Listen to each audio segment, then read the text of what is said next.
Jubilee is recruiting for a new segment that is transitioners versus detransitioners, which that seems a little bit sketchy.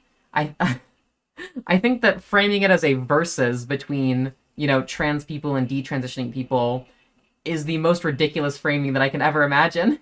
I did look at applying for the Jubilee panels, and what kind of sucks about it is that you have to provide yourself travel to California in order to be on the Jubilee panel. So they're mostly recruiting local people from California, or the kind of people that have lots of money to fly themselves out to California, if that's the case. I am not prepared to make that kind of drive or flight. But it would be fun to be on one of those panels one of those days. I don't know. Maybe if I get bigger and I would have just the ability to do that kind of thing, that would be really fun. So we are going to do a Jubilee panel, female feminists versus anti-feminists. I, for one, love women. I'm a feminist. I love men too. I think that feminism is the best thing that we can do to support men and women.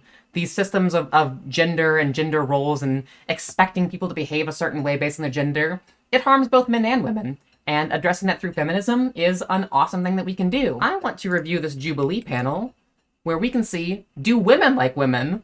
Let's dive into it. If you're a woman, you should be a feminist. So true.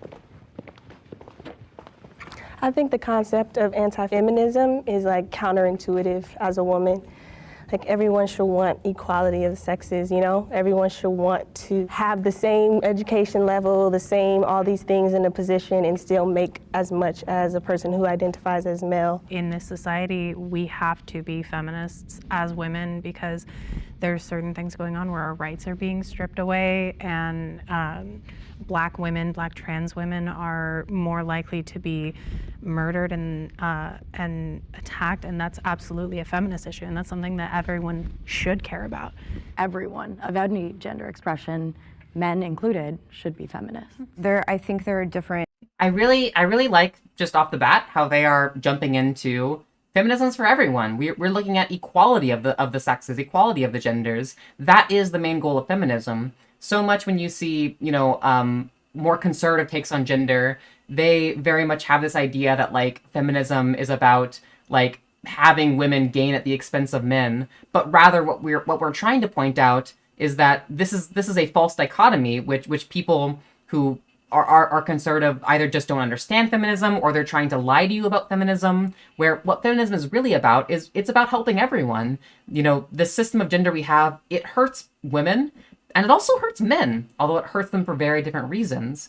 Things like women not being taken seriously at job interviews, in work meetings, that kind of stuff. Not being offered technical careers at the same rates that men are, not being offered interviews at the same rates that men are. These are things that are observed in the empirical literature. Now, at the same time, you can look at the literature about men and find that they are more at risk of harming themselves, at harming others, and not seeking help by getting therapy because of how they're told to bottle up their emotions. If we address these unequal systems of gender, we can help men and women, and that's the goal of feminism. So I love the broad appeal right off the bat. Right. Brands of feminism, if you will, that don't represent what I think all of us here feel is the true ideal of what feminism Absolutely. is. And I don't think that everyone has to be active as a feminist in the exact same way. Not everybody can march, not everybody can protest, not everybody can really be an advocate for feminism. At the end of the day, it's taking a look at patriarchal systems and seeing the flaws in those systems and how they negatively impact everyone. I pause on that thought. Can the disagreeers step forward? Yo, okay, so far they are knocking it out of the park. They are doing a much better job than the male feminists were, to be honest. Nailing the rhetoric of, we're trying to help everyone. Fantastic, I am here for it. Define woman. Oh, we got Ariel Scarcella. Oh my gosh, okay. For those that don't know, she is a grifter and generally a piece of garbage. She rose to fame on YouTube via just entirely sex appeal. And then she had her big, I'm leaving the left shtick, where she revealed that she used to be someone that just like didn't really have any like political leanings, but then there was money on moving to the right and being a reactionary. So she, oh my goodness. Yeah, you could, so here's the thing. When she's jumping in and saying, define woman, what is a woman? Is she asking this question in good faith? Is she somebody who is like, I don't know what a woman is, and I want you to help me understand what a woman truly is? Or is she somebody who's trying to ask this question just so that she can attack people based off of kind of a definition? Overwhelmingly, when people ask this question, they ask it in bad faith, where their only goal in asking the question is to force the opponent to provide a definition which they can then attack. That's not really how definitions work. Definitions are not supposed to, encompass 100% consistency and accuracy and be impossible to attack. Any kind of definition you make has to be some kind of like a generalization. So like when people say that like a woman is an adult human female, like obviously you're making a lot of generalizations about biology because, we recognize that like, hey, intersex people can exist and intersex people can be women. When you talk about women as, a social class of people defined by having certain feminine gender roles expected of you, regardless of whether or not you fulfill them. Obviously there are different experiences. Obviously there are some women who are, more masculine or who are viewed as more masculine and who are treated differently along those lines. If you talk about gender as a psychological experience, there's no kind of like universal psychological experience, but having this self-perception of oneself as a woman, having it cultivated through a gendered socialization, or in the case of a trans person, the rejection of that gendered socialization, you have to speak in generalities when you provide definitions, and she's not here in good faith.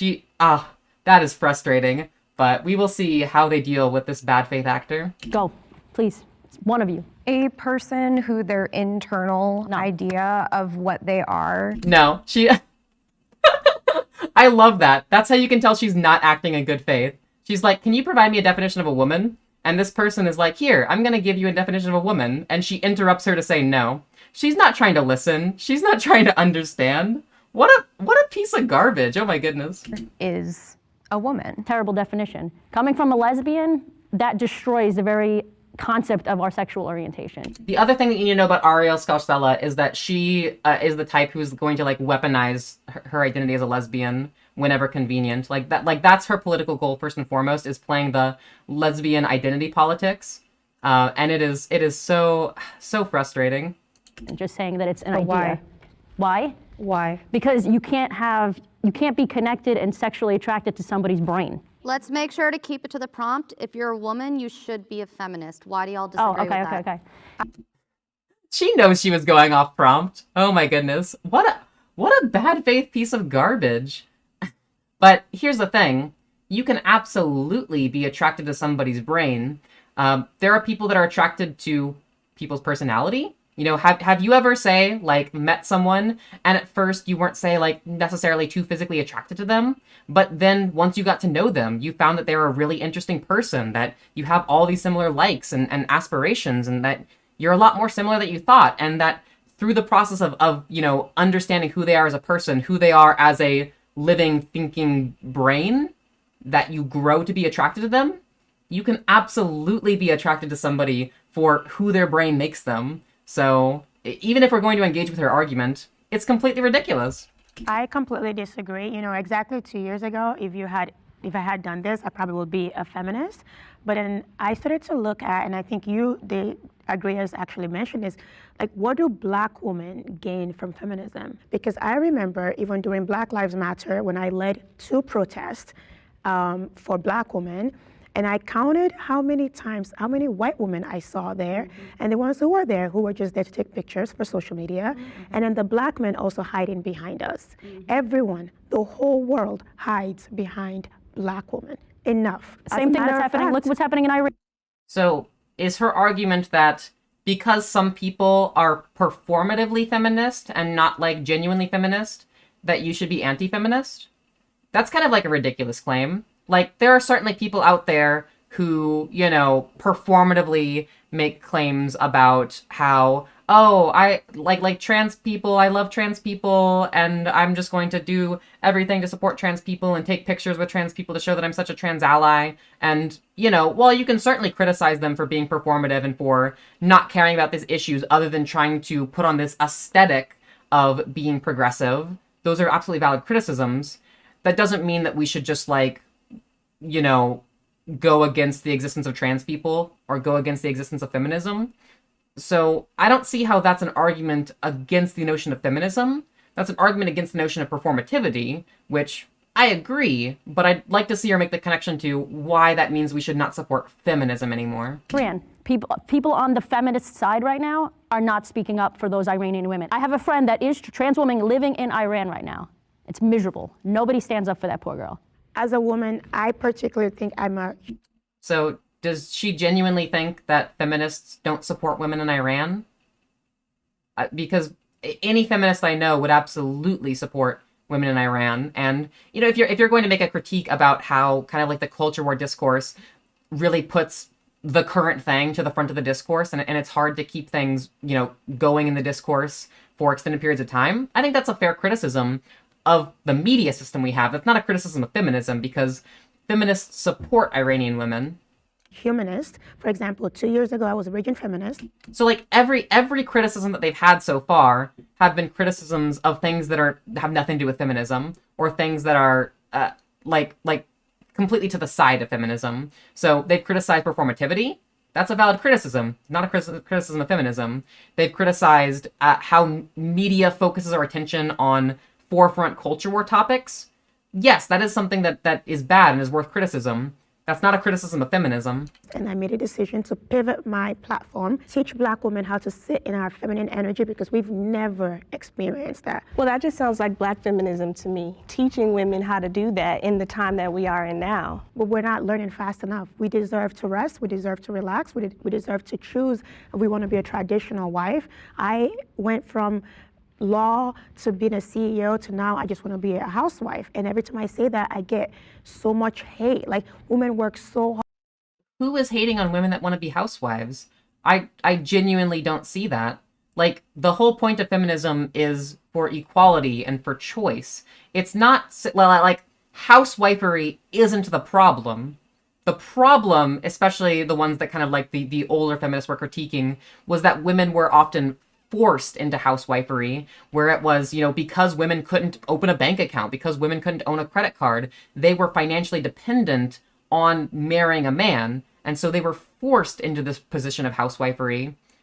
And things like where it was like impossible to divorce husbands, and how even if you were able to say like divorce an abusive husband, how you would be thrown out onto the street without access to financial protection back in like the 50s, where you still can't open a bank account, still can't own a credit card. That is the problem. It's the lack of choice. So if somebody, you know, chooses their own volition to be a housewife or a house husband, go for it. I totally support them. And I don't really see backlash towards people like who are saying, I myself have decided that, you know, having this kind of like domestic home caretaking kind of role in my life is what I feel happy in.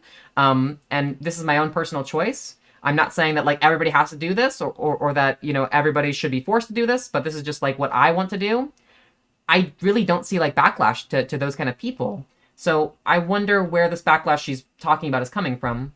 Hard to get to this point. Why do you want to be a housewife? Because that's what you my want. Choice. That's what you want. That's the whole point. Feminism is all about choice. Exactly. Yeah. Why can't I choose? That's the whole point of feminism. It's like, why can I choose? What are you missing in America to claim that you are oppressed as a woman? Well, we just had our rights to our own uteruses stripped away. Well, the by- right to murder your own baby, though. I mean, It's let's not be a real. baby, it's a clump of cells. I mean, we all are clump of cells right here. I think Clump of okay.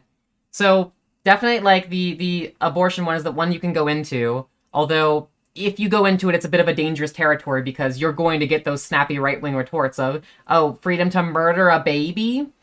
That opens you up to some kind of dangerous territory. Now, oh my goodness. I think that, broadly speaking, yeah, it's very hard to stay on topic. It's really hard to open that can of worms without getting off topic, which is kind of the problem of opening that can of worms. So, oh my gosh. What was I going to say? There was something, I think I need to rewind it a little bit. We just had our rights to our own uteruses stripped away. Well, the by- right to murder your own baby, though. I mean, It's let's not be a real. baby, it's a clump of cells. I mean, Yes, the phrase clump of cells. When people say clump of cells, it's a really bad argument. So like, human beings are also clumps of cells. You don't want to just say that something's invalid because it's a clump of cells. What you want to point out is like a reason why a fetus would not have the same moral consideration as a human, as in like this is something that does not have a conscious experience, that has never had the ability to think, to feel pain, to actually have what is the experience of being human. They don't have any of that experience, and they never have at the time where abortions are performed. So definitely the clump of cells argument is a bad one. Rather, you want to point out why a fetus does not have the same moral consideration as a human being. But broadly speaking, so if the question is like, you know, in what way are you oppressed as a woman? It's really challenging to rhetorically address that point without jumping into something that is going to get you off topic. I think that kind of the best way to respond to that kind of question is to keep it more broad, keep more focused on feminism, where you can point out that, you know, men and women are socialized, encouraged towards certain roles that might not be right for them. Like, why is it that men are told that they ought to be the primary provider? Why is it that women are still often told that they ought to be the primary house taker? I want to empower choice so that people can be free to express themselves. You know, why is it that we repress men from showing their emotions? Why is it that we don't take women as seriously in work? These kind of like gendered stereotypes are really harmful, and they are very much pervasive in our society, often very much subconsciously or implicitly. I think that keeping it kind of like that broad level is a lot harder to get your instant quippy right-wing rejection retort to. And it's also much more so kind of applicable to what modern feminism is about. We're much more so focused on kind of like a broad social and cultural change to reduce the forced expectation of gender on various people, because that's kind of where we see the most harm, where we see the harms in women not being able to receive technical jobs and promotions as often as men can, where we see the harms in men unaliving themselves at higher rates, trying drugs at higher rates, where they're not able to, where they're less likely to seek mental health help when they're going through these problems because they're afraid to show their emotions, or they feel that they're not a real man if they talk about their emotions with a therapist. That's the harm that we want to address, that kind of stuff. We all are clump of cells right here. I think everybody's going to agree and disagree. Yeah, on that's that, a whole. I don't know if that's another topic. That's another topic. I had a very, very hard time not stepping up to that prompt because my whole life I did consider myself a feminist. Seeing how this modern wave of feminism has now turned into something very different than equal rights. We all want equal, of course, we want equal rights. We want equality as women, of course. But how can you have equal rights when you can't define the word woman on the far left? Alta had a woman's. She literally gave her a definition of woman. She literally gave her a definition of woman, and Ariel is jumping into that. But so if her point is that she thinks that modern feminism is not about equal rights, then I would like to see her reasoning as to why she believes that modern feminism is not about equal rights. Because all the things that I listed, especially, you know, addressing the societal expectation of fulfilling certain gender roles or being expected to behave a certain way based on your gender, that is something where those are unequal rights or unequal privileges or unequal expectations that just harm people that don't fulfill those expectations or who are better, you know, expressing themselves differently. Day recently, and the Women's Day was celebrated by 2 trans women who still had their male parts. I mean, you're pushing women out of womanhood. I'm sure we're gonna have discussion. Oh no, feminism wants to make trans women equal too? You know, I was all about equality of the genders until trans people wanted equality too. What kind of argument is that? That's the most ridiculous argument. Oh my goodness. If you truly believe in equality between the genders, equality of the sexes, why should you care if someone's trans? They're all equal, right?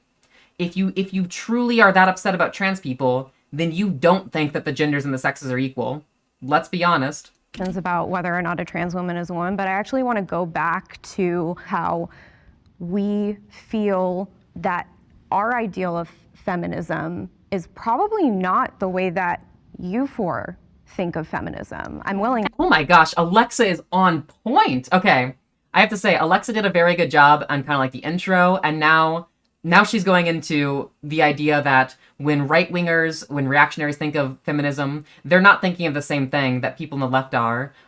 Alexa is killing it. All right, we have found our hero. And I agree with that. I think that's why people like me stepped away from that. Not because we're not women empowered or believe in women empowerment. It's because we are women empowered. It's because we believe women empowerment means something different than what you guys believe in. And What I've seen now, pause too- there. Oh. We're going to reset. Next prompt.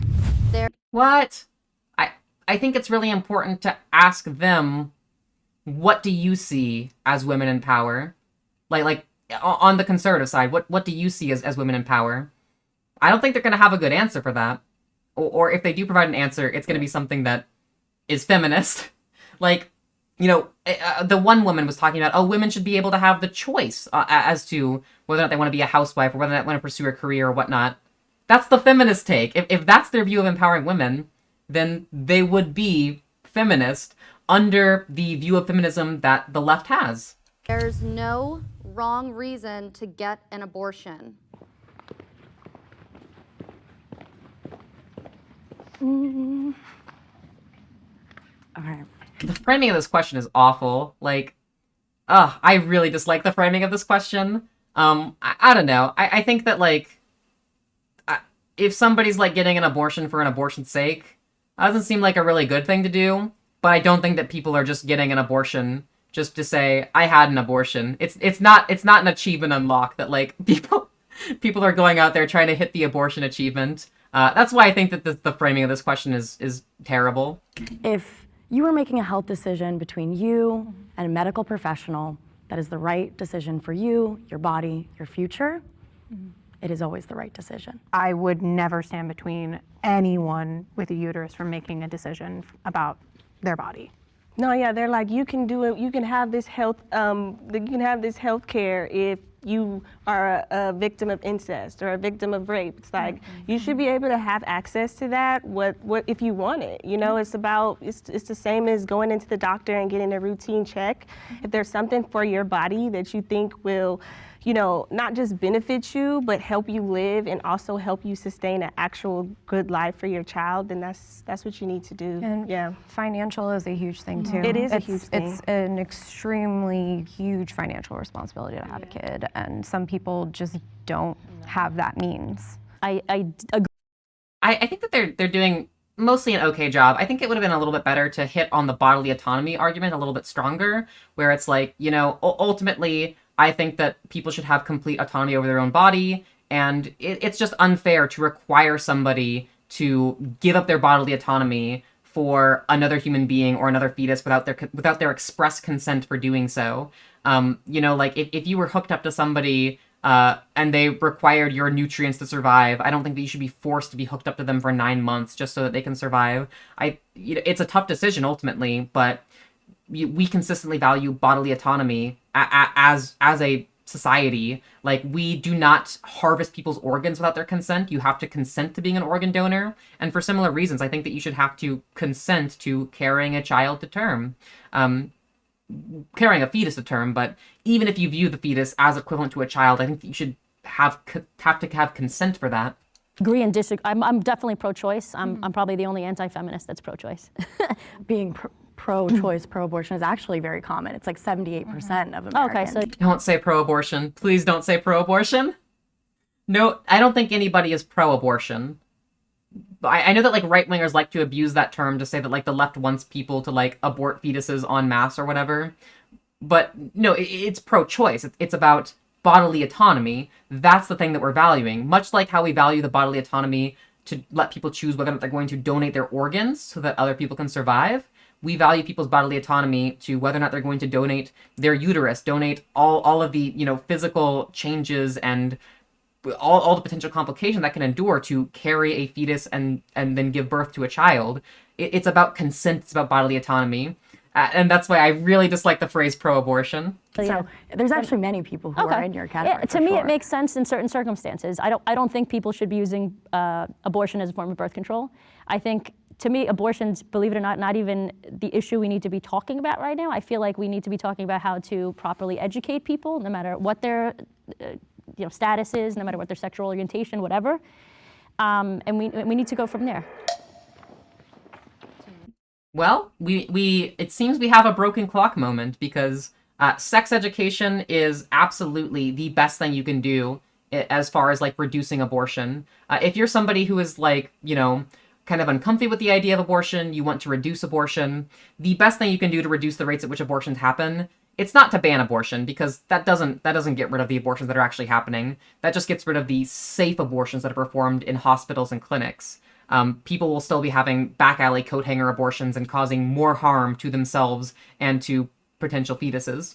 Now, if you want to reduce the rates at which people have abortions, the best thing you can do is educate people. Educate them on safe sex, educate them on birth control, contraceptives, condoms, all this kind of stuff. We have studies which show that when you educate teenagers on sex education, they are less likely to get pregnant, they are less likely to have abortions. Sex education is the most effective thing we can do to preventing abortions from occurring. Yet it seems to be the right, the ones that want to reduce abortions from occurring, are the ones that are not charitable or are significantly less charitable to the concept of sex education, which is completely antithetical to their goal. Well, I think I have a very interesting perspective on this because my mother opened the first Planned Parenthood in our state, and she is very pro-abortion outwardly, but inwardly in our home, we weren't allowed to do it. And so growing up at that dichotomy really, I think, messed me up a lot because I was like, okay, which one is the truth? There are... Wait. So see, like the right wingers are always going to use the phrase pro-abortion. That's why you really have to, as somebody who is pro-choice, just like call out the freaking phrase pro-abortion because, like, I don't think anybody likes abortion. Like, it's definitely uncomfy, terminating a potential life. Like, that's kind of uncomfy, regardless of how you're going to spin it. And at that point, you can challenge and be like, nobody's pro-abortion. We just believe in bodily autonomy and consent, much like how we do for organ donors. We want to extend that exact same right to women. So, yeah, that's definitely another good reason why you should separate from the phrase pro-abortion, is that you can then call out the right when they misuse that phrase. But then kind of like the internal dichotomy of the home, she said that she wasn't allowed to get an abortion. What does that mean? Does that mean that, like, if she was assaulted, her mom would have been like, you have to carry your assaulter's baby to term? What does she mean by that? I don't think she really, like, explained that very well. There are wrong reasons to get an abortion. A wrong reason to get an abortion is if you are going through your pregnancy and all of a sudden you change your mind. If you are irresponsible and all of a sudden finding yourself scared of motherhood. When people say that that women are getting abortions because they just don't want to be pregnant anymore, they're not actually understanding the way that an abortion works. Most of the time they're talking about late-term abortions, and what a lot of people don't realize is when you have that kind of abortion, you have to give birth to the fetus. There's no going back. You're literally giving birth to a body. It's never just a, whoop, I don't feel like being pregnant anymore. Guess these last 8 months I just wasted everything. No, no one's doing that. Raising children is the most blessed gift. And I speak as someone who, when I found out that I was expecting for the first time, I kid you not, I was terrified. But you were prepared. No, I was not. Okay, I gotta say, I like her. No. That was actually a good no. Not necessarily prepared. I was not prepared, and I was very much caught off guard. And I think that instead of just saying prepared, probably should have gone for a line like, well, you were in a situation where you had the financial resources to care for a child, right? Pointing out to something where it's like a lot more objective, a lot more, if you give birth to a child, like, you had the money that you could, like, actually feed that child, right? Like, what if there's a woman who is so poor, she can't afford to feed a child? Like, someone who lives in California, who's making basically minimum wage, like, they can barely afford rent. How are they going to feed a child if they got knocked up? Even if they were doing all they could, like birth control, condoms, things happen. It's not 100% effective. They get knocked up. And now they're in a situation where they would not be able to feed a child if they gave birth to that child. Do you want to force the birth of a child who is not going to be able to be fed, I don't like that. I don't like the world where that happens. Instead, if you could stop the life from forming such that it never has a conscious experience and it never gets to experience starvation, I think that's a better world, especially because it's a world where that mother can work out of poverty, where she can try to save up money and go to college and build a better life, where later in life she can raise a child whom she is able to feed and give a good life. You know, that's the world I want to live in, where she has the choice, the autonomy to recognize that, you know, if she's put in this awful, awful situation, she can do what she has to do to make sure that she's going to have a child when she is able to actually feed that child. And I was terrified because I had an incredible career happening for me on the upswing. Finances. Let me finish. I had such a dramatic, fearful reaction to becoming a mother because of what our society has been telling me throughout my adolescence and my early 20s, is that once you become a mother, it's all over and it ends. And that is a very, very deeply rooted problem in our society that I do think we need to address. That sentiment is the patriarchy in action, though. What is the patriarchy? What isn't the patriarchy? I feel like that's the better question. It's a systemic. Pink jacket is not. That's not a very good definition for trying to convince people that are more conservative. But let's see our based queen hit it. That favors masculinity, men, Male power, male dominance. the traditional idea of what a man is. The patriarchy is a system that oppresses not just women, but everyone. It's not patriarchy, because the people who scared me so much were the women mom bloggers. Just because it's coming from a woman. Coming from women does not mean But that these it's were not the from no. patriarchy. These were the women, and I speak with really strong conviction about this. The women we need Alexa to who speak on are this. publicly outward, speaking to other women through blogs, through social media, talking about, my life is so hard because of my kids. Oh, my kids are jerks. Oh, life is this. I have no money. Those messages are very, very pervasive, and they're very dangerous, and they're toxic But to there are women. also real parts of motherhood. We just discussed how motherhood. How many of you are mothers here? I am not a mother, but Okay, I am a mother of 12 years.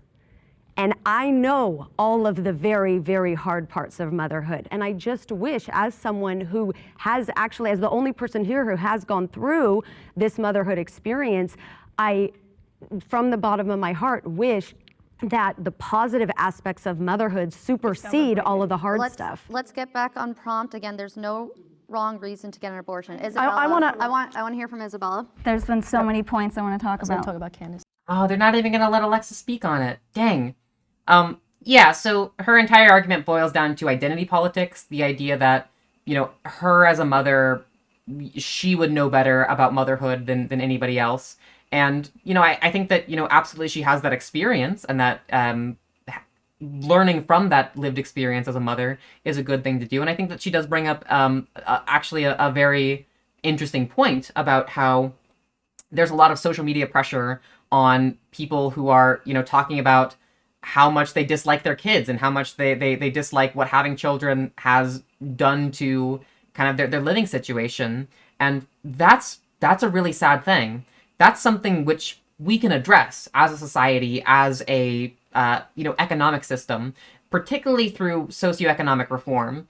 If we had better programs of child support, better programs where parents can get the resources they need to take care of their kids, you know, having more money, having, you know, being able to afford taking your kid to daycare, for example, those kind of things, that would help a lot with, you know, parenthood being a much more manageable load on parents. And so I'm sympathetic to those things that she mentioned. I think those are absolutely real things. But, you know, a system which requires that women devote all of this time to taking care of the kids, a system which, you know, economically disenfranchises people, even, you know, with not being able to make enough money to take care of the kids you need, that's a system that has a lot of ties into other patriarchal aspects, where, you know, if women are the ones who are being kind of forced to do the majority of this childcare labor, not out of their own free will, but out of being forced in that position, out of not having the choice but to do that, while, say, like, a husband, you know, is the breadwinner, or primary breadwinner, because it's really hard to have like a single income family these days. It's almost impossible. That there is an element of patriarchy in there, and that's why I was really hoping they would let Alexa speak on that, where, you know, if we were to make kind of the relations more equal, where it is, you know, both men and women can work and they can both like actually earn enough money to support their family, if they both are there to take care of the kids, where it is a team effort, that would be the feminist perspective, the egalitarian, the equal perspective, and that would be achieved by reducing the enforcement or the implicit upholding of kind of like the patriarchal system that limits people's choice. So it is a bit of a subtle point, and it's kind of hard to like really get that in kind of the quick panel. But yeah, I wish Alexa got the opportunity to speak on that, because I'm guessing that that's the route that she would have gone down. Maybe Candace, what she says about. I don't even know what she said. Oh, Just let her talk. sorry. So my parents actually had me when they were 19, and thank God they didn't abort me. They were not ready. They were in a terrible situation, and having me at 19 made them grow up and mature and become adults and not continue being on a bad path. So I'm thankful for that. And a lot of, something that you said it's society's, I think it was about society's pushing this idea, like demonizing motherhood, and you said that's part of the patriarchy. Well, I would ask you this, don't you think men benefit from women getting abortions because they no longer have to deal with it? They can just sleep around, and if, God forbid, a woman gets pregnant, oh, she wants to abort it, cool, now I'm off the hook. What is the patriarchy? I don't even know. They're not going to let her respond to that? Like, That everything that goes wrong, that men are to blame, and I don't think that's a healthy way of being. very happy to live under this so-called patriarchy. This word patriarchy, it does not make any sense to me. None of them Women understand are the not term. oppressed in America. Patriarchal society doesn't bother me. Like Marilyn Monroe says, as long as I can be all of a woman in it, I am not bothered. The feminist movement. So none of them like actually provided a realistic definition of patriarchy. The closest thing we got to a definition was the anti-feminist misunderstanding of patriarchy, where it was patriarchy is when men good, women bad. That's not really that's not really a salient understanding of patriarchy. You can definitely see this where, like Alexa said earlier, when feminists talk about patriarchy, you know, they're more concerned with social systems that value masculinity over femininity, how, you know, masculinity and manhood is treated more seriously than femininity and femaleness, how, like, say, women are coddled, while meanwhile, like, men are taught that they can't even show emotions. That is patriarchy. Like, I know that there's a lot of these kind of, like, red pill anti-feminist types that are like, you know, feminism has made it so that women have easy mode. Women are just so like coddled and you know, they're allowed to be emotional and stuff like that. That's not feminism. That's literally patriarchy. Like that is the opposite of feminism, that puts women into that situation where they are seen as subordinate, as submissive, as needing to be taken care of by the big strong man. That's an example of what patriarchy actually is. So these types, they definitely recognize what patriarchy is. They just don't know that that's what people are actually referring to when they say patriarchy. And this is absolutely reinforced through kind of like all the right-wing pundits you see who will never explain patriarchy as far as what it actually is. And then, you know, you'll also find you can find people that like have bad takes on Twitter misunderstanding what patriarchy is, and then Ben Shapiro just like puts up a tweet of some kind of like man-hating person that is not putting forth a very good understanding of patriarchy, and then that's what perpetuates this false understanding of patriarchy. Oh my gosh, this is going to be a painful question. I didn't even read the question until you pointed it out. Oh gee, let's get into it. Movement is inherently racist.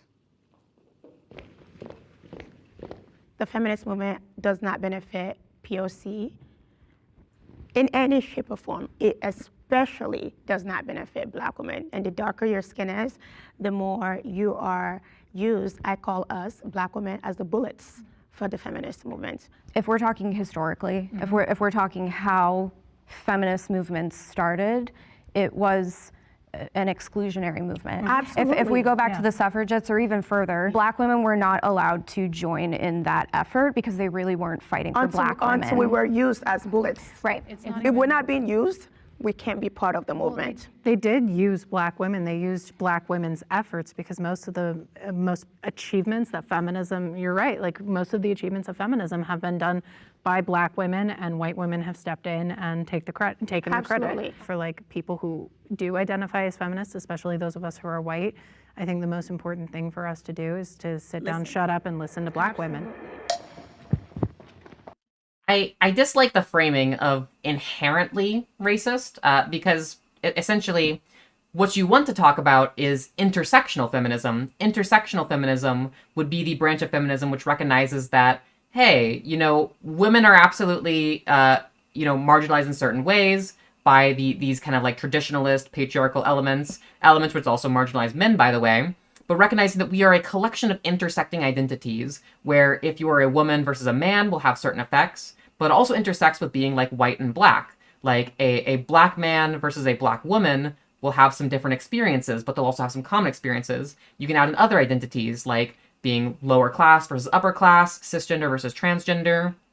And so someone who's an intersectional feminist would be somebody who wants to address kind of like racist tendencies within the feminist movement, where we can recognize, yeah, there are absolutely intersecting forms of marginalization which affect Black women in particular, for example.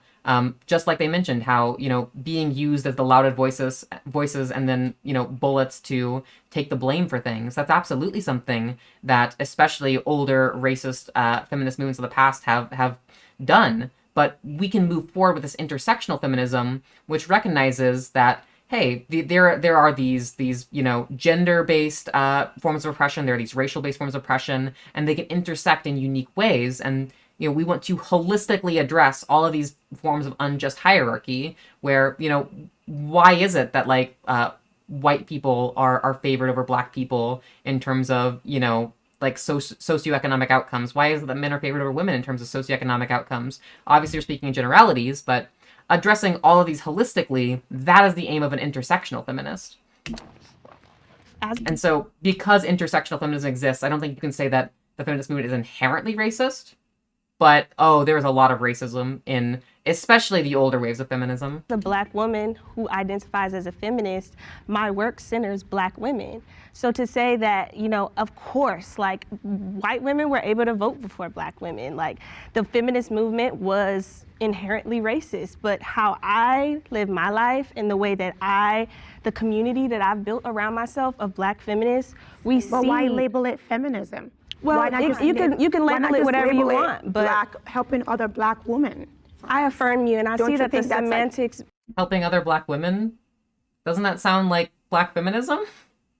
Although, feminism will also go further to be addressing, forms of gender hierarchy. So that would also like help men too, to address the ways in which patriarchy harms men, the ways in which it expects them to fulfill a stoic or unable to show emotion kind of gender role that might not be right for them.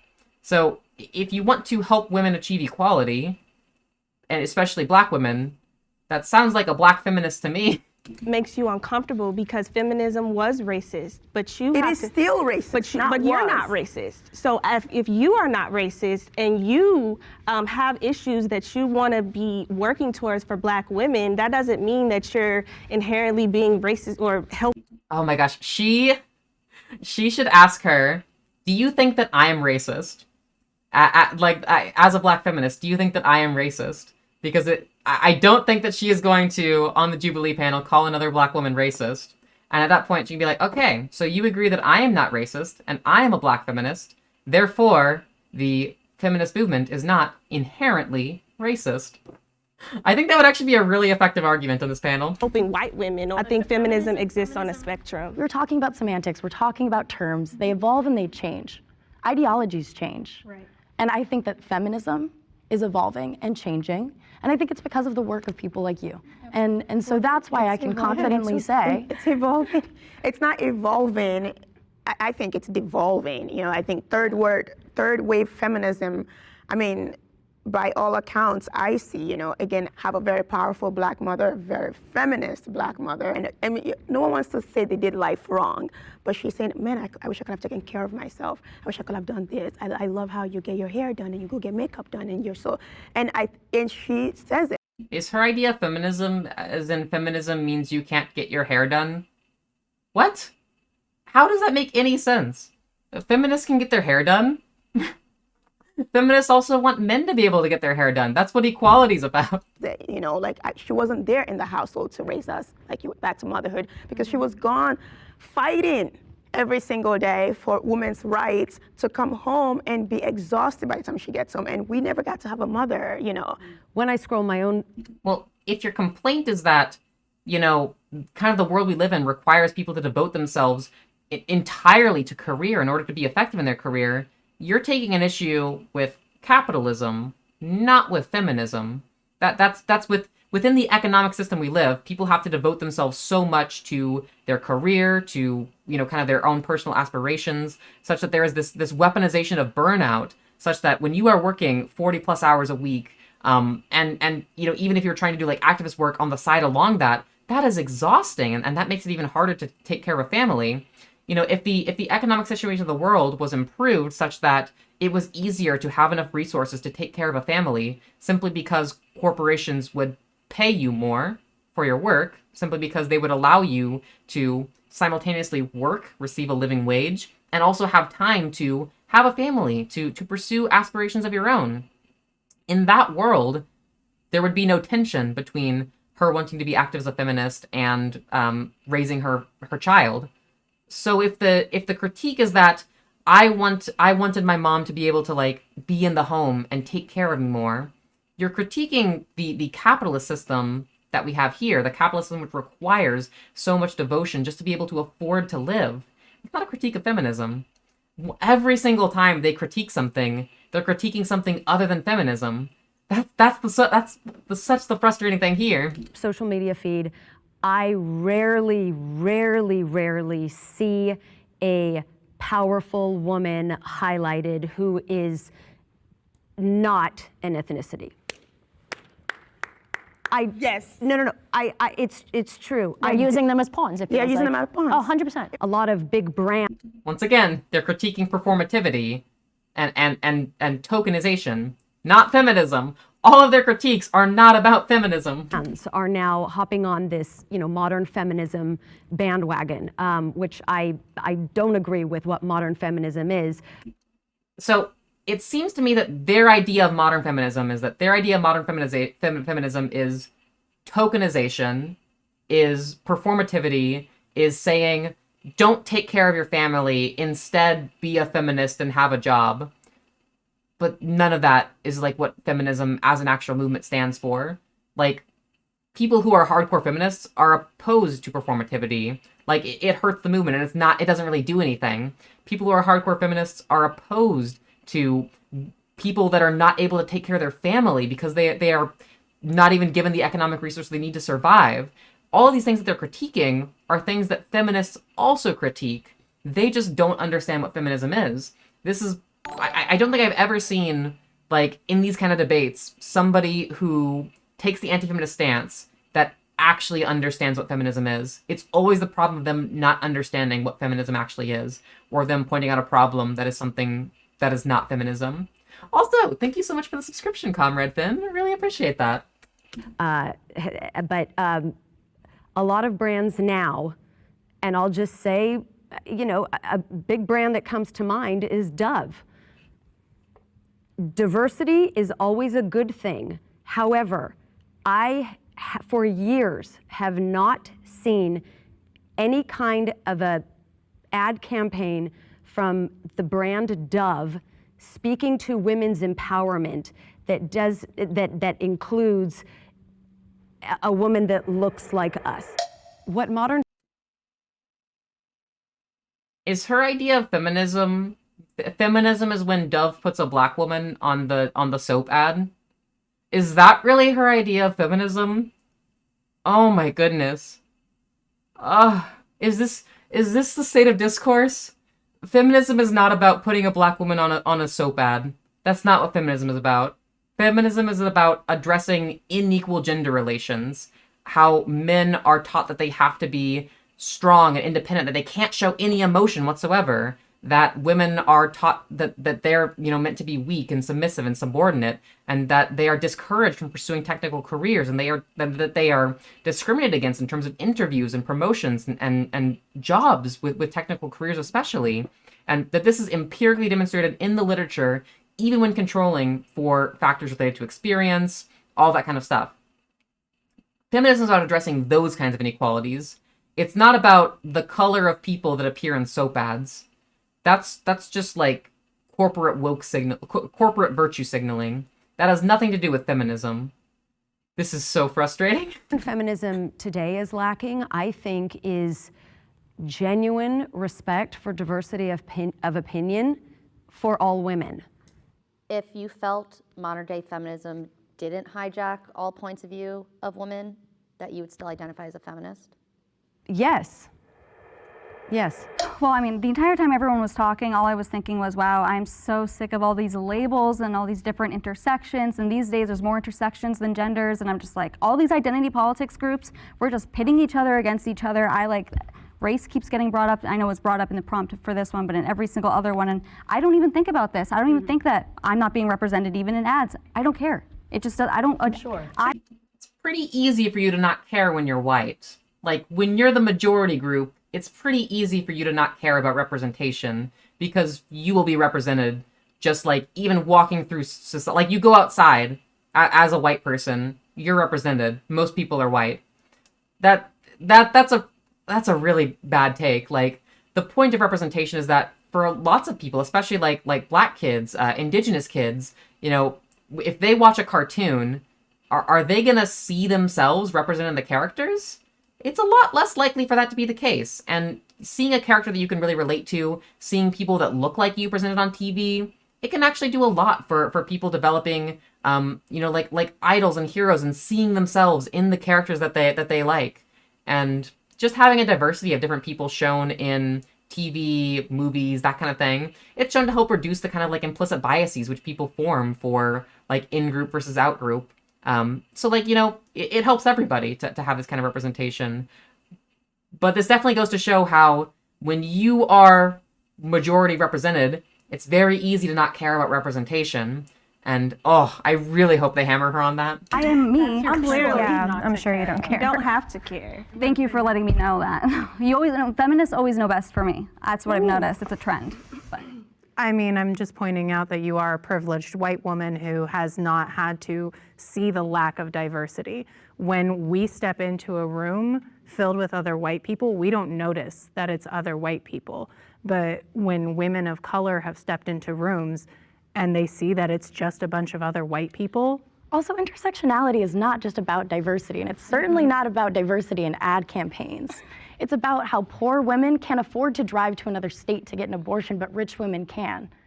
Thank you. Oh my gosh. Okay, she is nailing it here. Oh my gosh, intersectionality. She's hitting the point that feminism is not about which color of person appears in the soap ad, and that intersectionality is much more so about how, when you take in economics and when you take in race and gender combined, they can intersect and affect how your socioeconomic status is going to generally be affected in combined ways. That's the point of intersectionality. So she is nailing this point here. I appreciate that. It costs more money to drive to get an abortion than it would take to raise that kid? Well, Just saying. but that's the thing, right? Yeah, Like, it if you just- don't that have the doesn't make money sense to to me. drive to get an abortion, how are you going to have the money to raise that child? Why Pause should you be Let's forced into motherhood? reset. Feminists. All right, that was a solid W for Deja. Like, oh, you silly pro-abortion person. Nobody's pro-abortion. If you think that rich people can get abortions, then why can't they just take care of kids? The whole point is that we're talking about the people who are disenfranchised by these systems.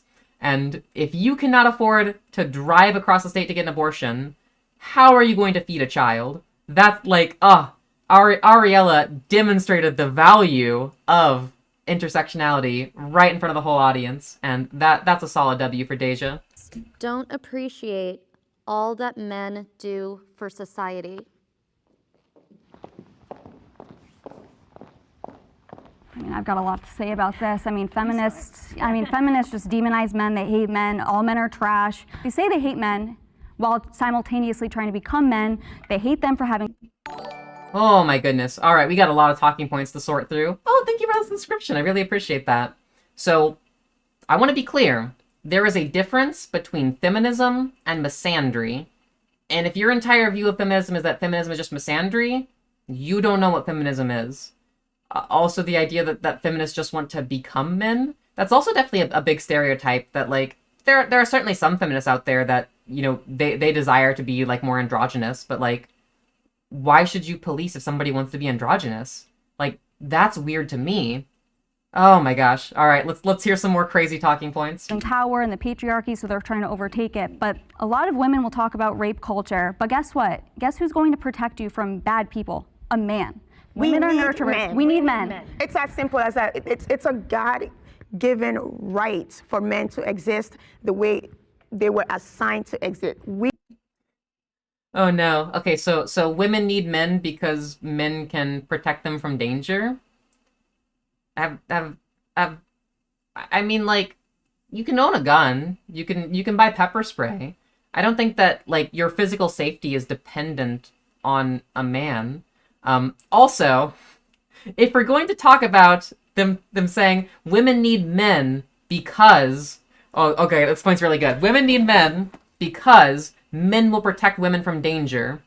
The danger of who? The danger of men. Like, she's saying that we need men to protect us from men. Sounds like you don't need men. Sounds like you can be your own independent person. We need men. It's very simple. We need men to procreate. We need men to provide. We need men to produce. We need men to go to war and die. We need men. It's so... Why do we need men to go to war and die?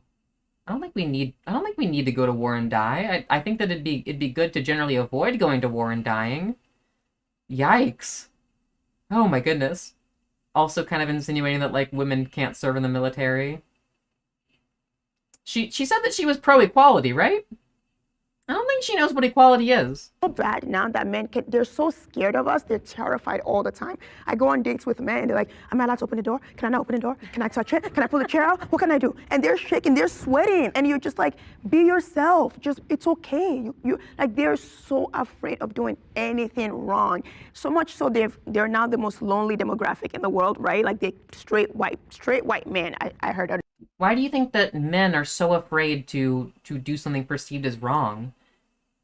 If they are socialized in a way where they're told that men have to be the strong ones that do everything right, that are independent and know what's right and know how to do what's right, then any kind of perceived failure of fulfilling that perfect virtue of rightness is going to feel emasculating. That's a patriarchal gender role, which is the reason why they're so scared of messing up. Like, the fear of failure comes from the expectation of fulfilling a patriarchal image or expectation of what a man should be. They're not the most lonely because they just created incels, you know. They don't want to leave their apartment or their house because they're so afraid of women. I'm not on board with this trend. And also, if we're going to talk about incels, like, oh my goodness, the things that incels complain about, like, all of the big things that incels complain about are things that are patriarchy hurting men, where it's like, you know, if men are expected to be like giga chads and, like, they're just like, you know, I'm not a giga chad. I don't that's not who I am. I don't want to have to be this kind of giga chad person. They're taking issue with patriarchy, not with feminism. Like, women want a world where, feminists, obviously not all women are feminists. Feminists want a world where these kind of gender relations are equal, where the world where feminists win is the world where men and women both approach each other equally to ask them out on dates. Like, wouldn't that be like the world where men and women both equally receive compliments from each other and from the same gender? Like, this kind of stuff, that matters a lot. And that's patriarchy hurting the incels. And if they were to recognize that it's not women that are creating these problems, but rather the expectation of a patriarchal gender role that's creating the problems, they can weaponize some real issues into doing some real good rather than just attacking women, which is not doing any good. especially happening in schools right now, there is a trend where they are raising up the girls. Girl power, girl boss, girl this, run like a girl in the best way You're gonna possible. make me vomit. That's, it's dangerous. It is dangerous. Oh no, girl power is dangerous. Let's hear it. Because yes, we want to uplift our women. That's the right thing to do so that men and women do maintain equality. But at the same time, by raising the girls, we are forgetting about our boys. Yeah, they want to solve inequality by enforcing more inequality. And if women were equal to men, then why do the girls need to be raised up so much? Why? So that's a conflation between the descriptive and the prescriptive. When people are saying we need to raise women up, it's because they want women to be equal. So what feminists are saying is that presently, you can look at socioeconomic trends. Women have less money on average than men. They, it's harder for them to get good paying technical jobs, promotions, that kind of stuff. And this causes them to be economically disenfranchised. Even when we account for, job choice, confounding factors of experience and whatnot, women still are slightly in a worse position on the basis of being seen as women and as being kind of this cultural notion, this general societal notion of seeing women as like inferior. This does seep into jobs and promotions and that kind of stuff. And there is something there. It's not as big as like some of the numbers you see out there. It's still a small number, but it's still real. And so if we can address that, we can make a better society for everyone. Like, wait a minute. I think I lost the point. There was something I wanted to latch onto. I think I need to rewind a little bit. Forgetting about our boys. Yeah, they want to solve inequality by enforcing more inequality. Right. It was the prescriptive versus descriptive, where feminists, instead of, like, she's saying feminists are trying to solve inequality with more inequality. No. What they're doing is that we recognize that inequality exists, yet we think that men and women should be equal. So descriptively, there is an inequality. Prescriptively, we don't want there to be an inequality. Therefore, we're going to solve the inequality to achieve the equality we desire. That's not contradictory. That's just saying we need to do things to achieve our goals because we don't have our goals right now. And if women were equal to men, then why do the girls need to be raised up so much?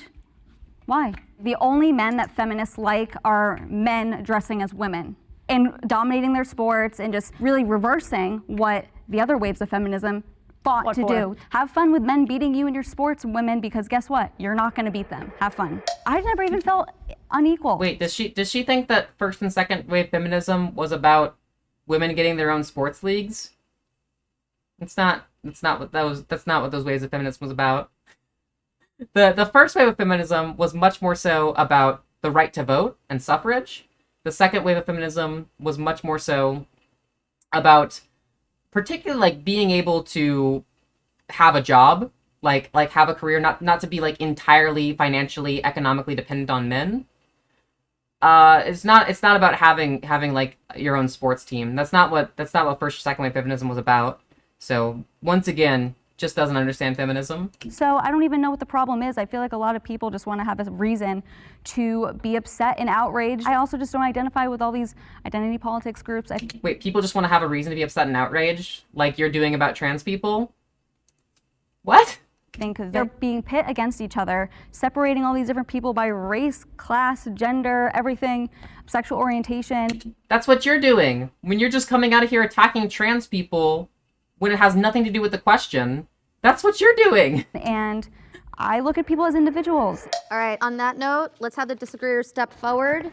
There's a difference between not appreciating men and pointing out the inequities that have been systemically put in place to favor men, especially white men, white straight men. There's a difference between hating men and pointing out that there are inequities. I want to talk about this concept of protection. We're talking about good men who are protectors. Who are they protecting us from? Thank you, yes. Bad men, exactly. Yeah. Or bad women, bad anybody. I could drive a car and... It was a rhetorical, I guess. No, I understand the point you were trying to make. That's why I said what you wanted me to say. But I'm going to finish. So then who benefits from men's bad behavior? Good men as well, right? They get to be positioned as the good guys. Good apples. They're the good apples. And that is predicated on the bad behavior of men. No, they benefit from being a good person and protecting women. Who cares? We should not be praising people based off comparing them to bad people. But I don't benefit from being a good girl. I don't get You're to- a good feminist, right? I'm sure people love what you have to say as a feminist. Other feminists agree with it and are like, yes, go girl There boss. are They good do. people on earth and bad people on earth. We're always going to have that. That would never change. It's in every animal kingdom. So we need the good man to protect us from the bad man. To go off of what you said, because you said when women are sexually assaulted, they turn to another man to protect them. I work as a sexual assault and domestic violence counselor. I work with rape victims every single day. They don't turn to men to protect them. They don't. I didn't say they turn to them. I was saying they potentially can, if you're walking home alone at night and I you're don't afraid. turn to another man.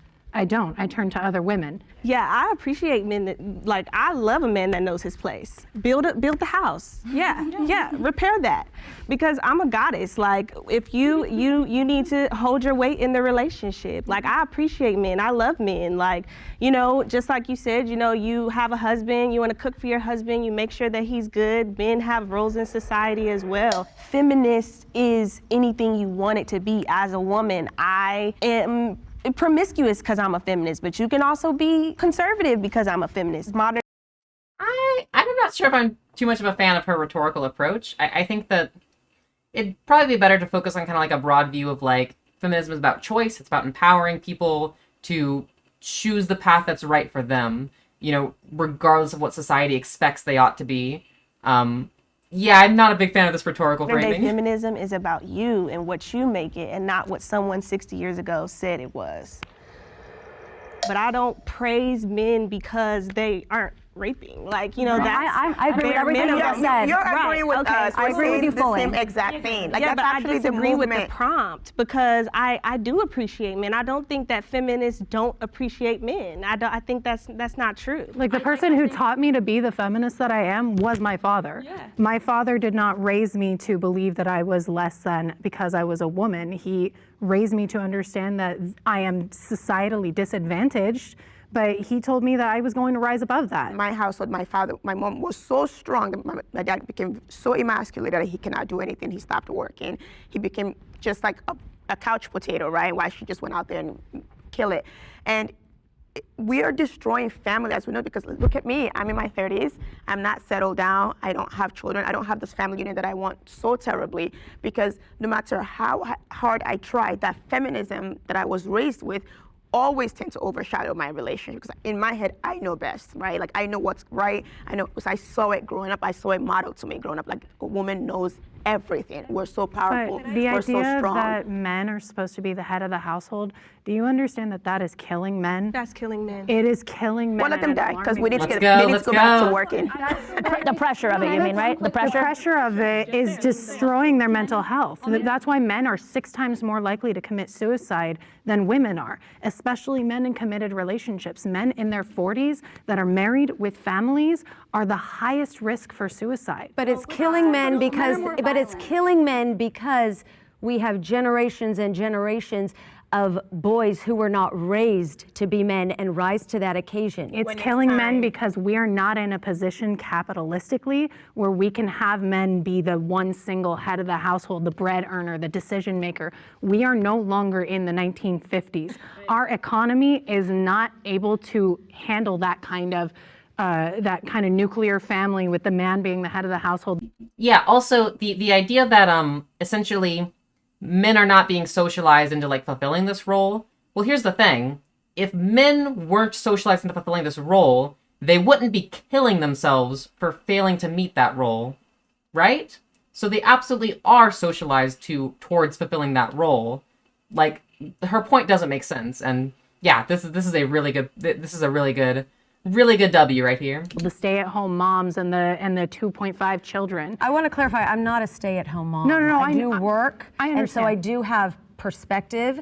When you are in a long-term marriage or relationship with a partner of anyone, yes, you're going to have disagreements, but you also have to understand that each person in that partnership does have roles, because that is how a healthy family functions. Why did they shut it down there? That's actually the perfect point to jump in with. I have no problem with roles existing. The problem is that we expect these roles based off of certain genders, or that people are often forced in these roles based on their gender, or that people are not allowed to fulfill a different role because of their gender. I think that people should fulfill the roles which they are most able themselves to fulfill. And I don't think that's necessarily going to be along the lines of gender. It's going to be more so along the lines of, hey, we're both going to take care of this household as equals, and we're going to designate what we're each best at and what we can each do to provide for this household. So, unfortunate. Feminism is about the choice, not about, like, feminists don't take issues with certain, like, household roles existing. The issue is that people don't have the choice or the autonomy to fulfill the role which they are most able to fulfill. They are forced into roles or coerced into roles based off of their gender, based off of their economic status, based off of all these things, which we can address through moving our culture, through economic policy, which empowers people to actually have enough money to take care of their family. Only women should make laws about women's bodies.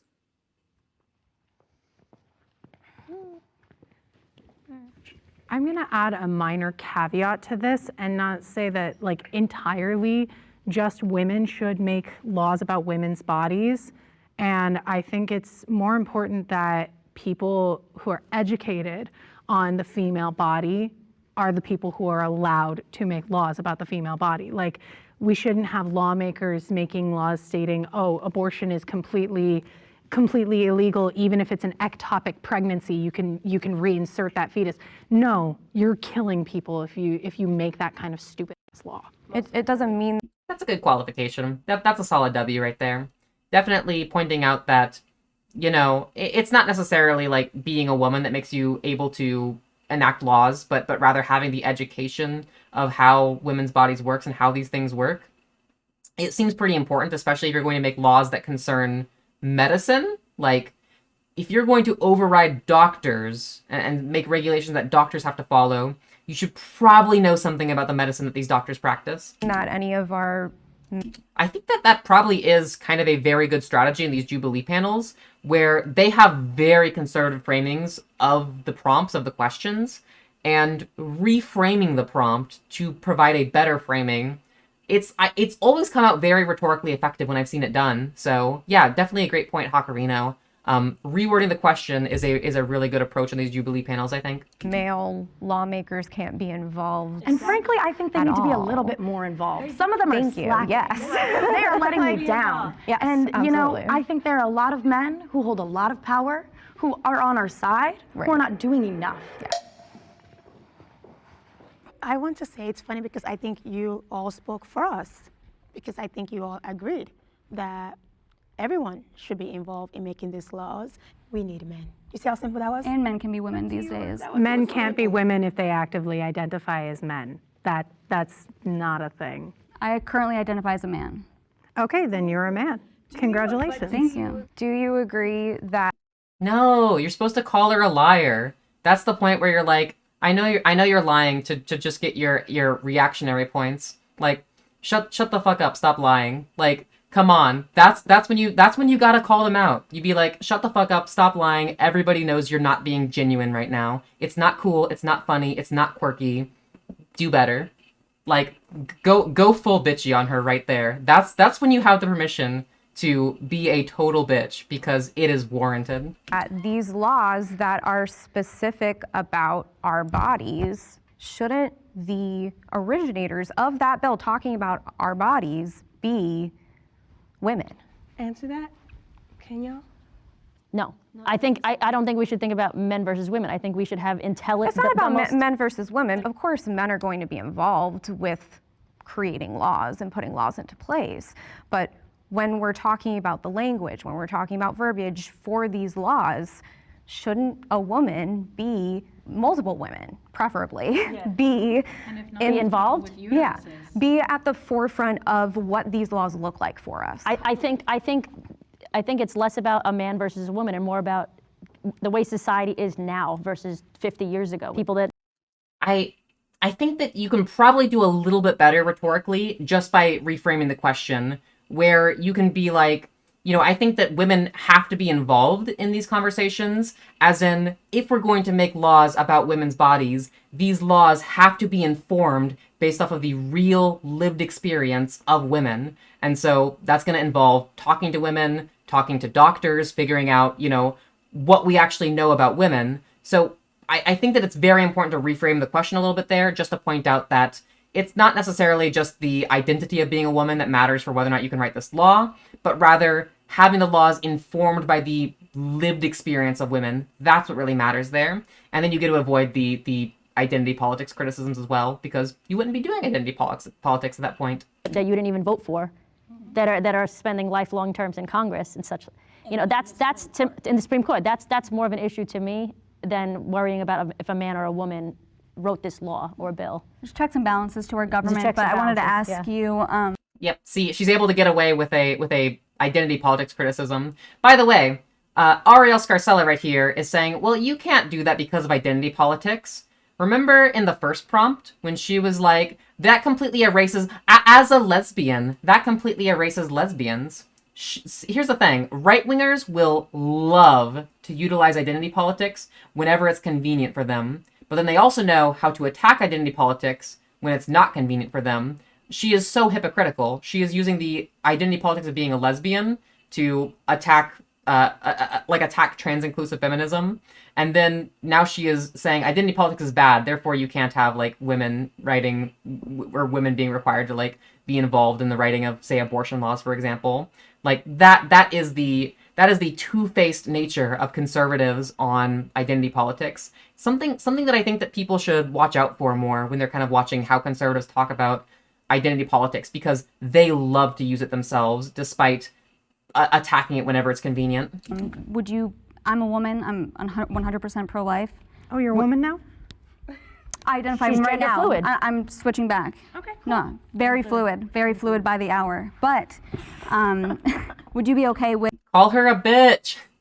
So I'm a woman now, for now, and I am very pro-life. You're okay with women like me making these laws? Because you disagree with the outcome there. I'm assuming you're pro-choice, right? But the law is, if we're talking about Roe v. Wade, right? Yeah. The law is about. It's not about your ideal of pro-life. It's about abortion. It's about bodily autonomy. If you don't want to get an abortion, fine. That's what it's all about. It's your choice. I want to sort of reverse it and ask you the question: should there be laws about women's bodies where there was no women involved? Because there certainly are. Right, but we live in a system of government where there are states' rights, and I live in California, and guess. Okay, so if a state decides that they want to exterminate a group of people, should that be allowed? The states' right argument is terrible. Definitely a deflection, but yeah, I think that Alexa did definitely open herself up to the identity politics critiques with the way that she framed it, and that's why it's much more so important. Instead of focusing on it has to be women involved, rather it has to be informed by the lived experience of women. That way they cannot weaponize any kind of identity politics critique against you, and it's actually much more so objective and actually what it should be. Guess what? I don't agree with anything our governor is doing. I don't agree with the majority that is in our state legislature, yet I live here and I choose to live here, and if I have a problem with the laws, then I have the opportunity to move to a different state. So just fuck all the people who don't have the opportunity to move to a different state. Everyone has opportunity to work, to make a don't. life for themselves here in America. What I love about America is that this is the only place on earth that you can work and achieve based on your merit. I was. What? America's the only place on earth where you can work and achieve? What about countries that actually are literally better in terms of objective metrics as far as the wages that people earn, as far as putting in effort, say worker cooperatives? Oh my goodness. How can you justify that America's the only country where that can be a thing? Does she not believe that in Europe you can work and earn money? Most European countries are better than America on all of those aspects of being able to work and receive a more fair wage for that work. Raised by a single mom who, didn't have the support she needed to really mother me. So by the time I was 15, I moved out of her home. And I lived with a boyfriend at the time. I fought my school board for better sex education. I fought my senator when he voted to repeal funding for Title X and birth control access, the funding I relied on. And I told him, why would you deny me the American dream? And I shared with him that birth control was helping me to be successful, to go on to higher education. And now I'm on a full ride at Columbia University. I'm the first in my family to go to college. And in large part, that is because of access to birth control. You guys mentioned that, not everyone has a bootstrap. And this is why feminism is such a weird topic to have in this particular country, because I'm from a developing country, I'm from Nigeria. Although my parents were quite successful, thankfully, but I grew up around poverty. I saw it every single day. And so to come to this country, to have to start over and make something of ourselves, and I see immigrants do it all the time. When you say things like, oh, I was raised by a single mother, or, most people don't have bootstraps, you're in America. That's like, this is the place to do it. This is the place to do it. Find that boots, honey, and put it on. No one's saying that there aren't challenges. We're saying that this is the best place to do it. have that challenge. And I quickly want the challenges are not distributed equally. Nobody said that. They are. Let me just, somebody did. To say that only women should make decisions about women's bodies is completely unrealistic. I have to believe that there is a future where that is possible. Well, of course there's a future. More women than ever are serving in our government. Of course there's a future. So of course women always have a seat at the table. You're at Columbia. Look at you. You moved out at 15, you're at Columbia. Yeah, but when I graduated from UC Berkeley and I was in my lecture halls, there were 2 other Black people, and it's 400 people in here. Like, that makes me uncomfortable. It's not that we look at everything through an oppressive lens, it's that many of us hold different identities that allow society to continue to oppress us. A friend of mine had to travel across state for an abortion. She had the ability to select between paying for her disability, the things that she needs for her disability, or traveling for an abortion. Like, you guys don't have to think about that. But that she was has to her decision to have sex. Get pregnant. Unless it wasn't, she then was I'm being agreeing. raped. No, then I with you. Ooh, you gotta be careful when you throw out that one, Ariel. Frick. She just got lit the frick up for that. That is a bad. Ooh. She is freaking out right now because she knows that she did a bad. Then I agree with you. Okay, Well, done. But I shouldn't have to tell you that story for you to understand that there are certain things that you have not experienced that oppress other people. Oh, okay, you're just traumatized enough for me to understand that maybe things are hard. Ooh, that was good. That was good. Yeah, definitely pointing out the unequal distribution of how much you're going to have to pull yourself up by your bootstraps. I think that so much so, kind of like the right-wing side sees the pull yourself up by your bootstraps argument as like a dichotomy between, oh, it's either the government provides everything or we pull yourself up by our bootstraps. Well, I think that you should absolutely do everything you can to, work hard, get a good job, go to college, do all the things that you can. We have to recognize that the challenges that people are given, that they have to overcome, are distributed so unequally and based off of just like the zip code you were born in for the most part. Meanwhile, if we could use government policy to lessen some of those challenges which are distributed unequally to create a more fair playing field, then that would be so much better. Things like a living wage would be a wonderful example that would allow people to work reasonable hours, to actually have the money and the time to take care of a family. That would help level the playing field with so many of these challenges. Like she said, having to choose between driving across state lines to afford an abortion after being assaulted versus being able to afford your disability medicine. If you were just paid a living wage, that wouldn't be a choice. That would be, you are pulling yourself up by the bootstraps. You are working, getting that living wage, and you can take care of both of those needs. That's what we're fighting for. Feminism that doesn't include trans women isn't feminism. All right, let's get some transphobia up in here. You surprised to see me here? No. Okay, good. It's really important. Is she? Wait, okay. I'm gonna play the prediction game. Ariel's point is that feminism is so woke and bad that you can't be a feminist unless you're also support the trans people. She's gonna say that feminism is everything that is bad and trans people are bad. Therefore, feminism that doesn't include trans women isn't feminism. That's gonna be Ariel's take. Important to include trans women and trans people and gender nonconforming people, which, by the way, I am gender queer myself. I don't actually identify as a woman. It's really important that those of us who do have privileges like speak up for trans women in the community, especially because they're the most at risk for hate crimes. I also want to just level set and say that we are having this conversation without trans women, right? We are sitting here today having we know that? conversation without For sure? trans women. I identify as She's on a trans. she identifies as non-binary, and she's on a feminist panel. my pronouns- So maybe she doesn't belong here either. They don't belong here. Plot twist, I am biologically female and I'll never deny that. I lived as... I don't think their trans rhetoric was all that great there. I think that it would have been a lot better if they were like, well, see, here's the thing.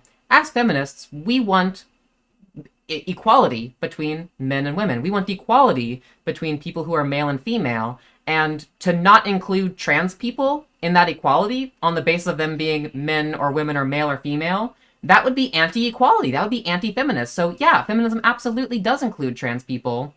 I think that's the stronger rhetorical point to take there. Oh gosh. Now you just get Ariel like weaponizing sitting down with the agreeers to talk over them, and we're in for a bad time. a woman for most of my life. I am 31. I only came out a couple of years ago. I spent a lot of time, the majority of my life in these spaces with women. That does give me a kind of unique perspective now being a trans non-binary person. There's an issue with categorizing womanhood as a means of female. Earlier, it was mentioned by somebody on the anti-trans side about trans women coming in and taking over sports and things like that, which is just not true. That is true. It's not. It is. I can show you a number of cases. There might be people that also haven't. No, I can show you a number. Trans women retain 30% of their biological advantage. That is not if they went through male puberty. Yes, it is. That is. Source? 30%? What? The biggest study I have seen on trans athletic advantage was in terms of like upper body strength for like push-ups and sit-ups. That advantage went away entirely. In terms of run speed, it dropped from before transition being like a 20% advantage to after transition being like it was like an 8 to 9% advantage. So 30%? What? That's not what the studies show.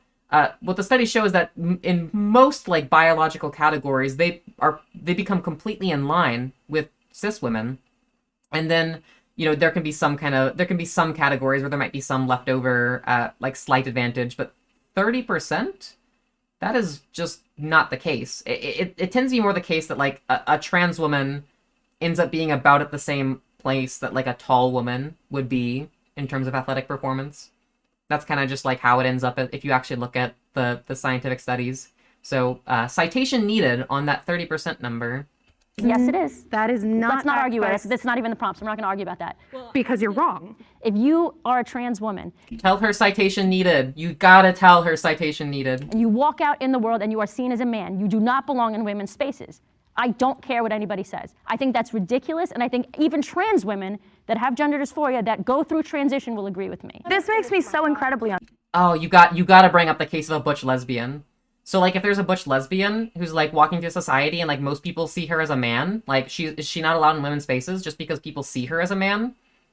You gotta weaponize the butch lesbian, because you can be like, oh, look at you being lesbophobic, Ariel. How would you dare make this argument that also attacks other lesbians? Don't you care about lesbians as a lesbian yourself? Uncomfortable that we're even having this conversation. You could go back over them. there if you really wanted to. Ooh.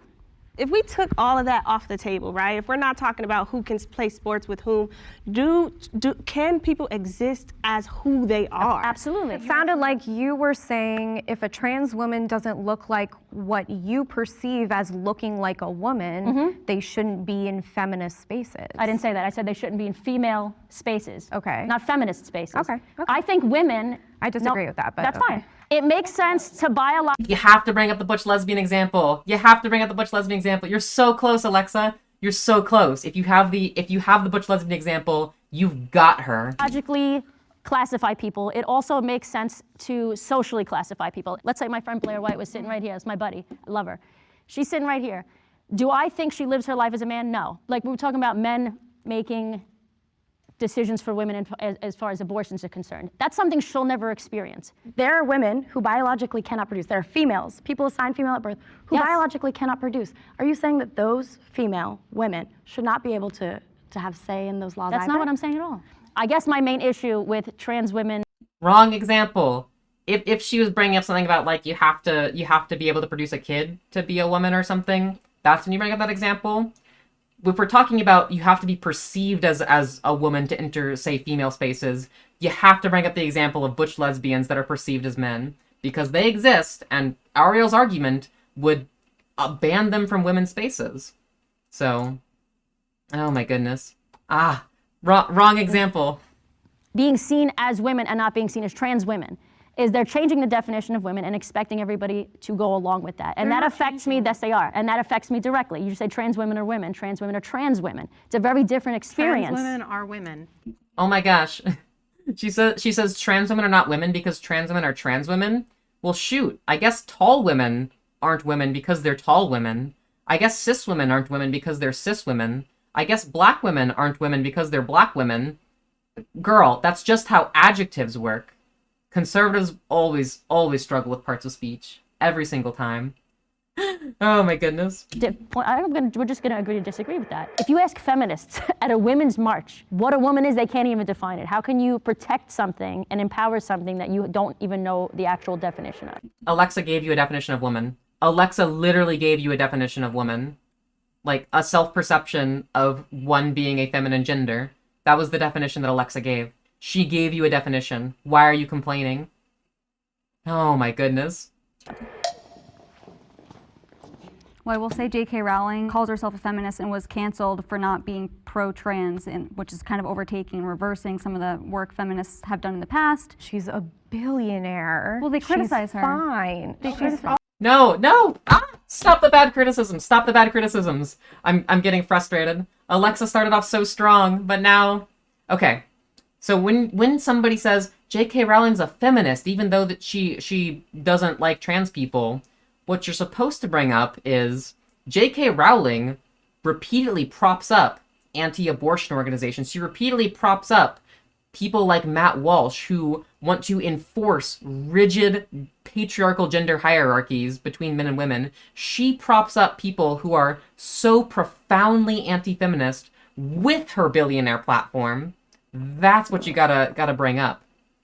Her billionaire fine. feelings are hurt. I'm so saddened for her. Feminist movement does not allow. No, you have to point out what she's doing with her billions of dollars.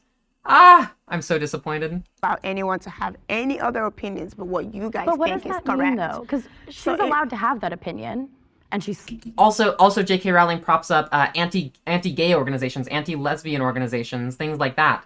Through the TERF organizations she props up, she has friends and she supports with her billionaire money organizations that want to harm gay people, organizations that want to make abortion illegal. You know, whether or not you think that like abortion is or is not morally right, that is broadly speaking a feminist cause, as it was overwhelmingly the feminists that supported abortion, pro-choice, overwhelmingly the anti-feminists that did not support it. Therefore, she is using her billions of dollars to support anti-feminist causes. Therefore, I don't think that J.K. Rowling's a feminist. That's the argument you want to make. Still makes a bunch of money. Yes, she does. What do trans women take away from women in the feminist movement? The definition of words and what that means and how that affects us directly. Can you expand on that? Yes, when you change the word woman, legally it has implications. Sexually it has implications.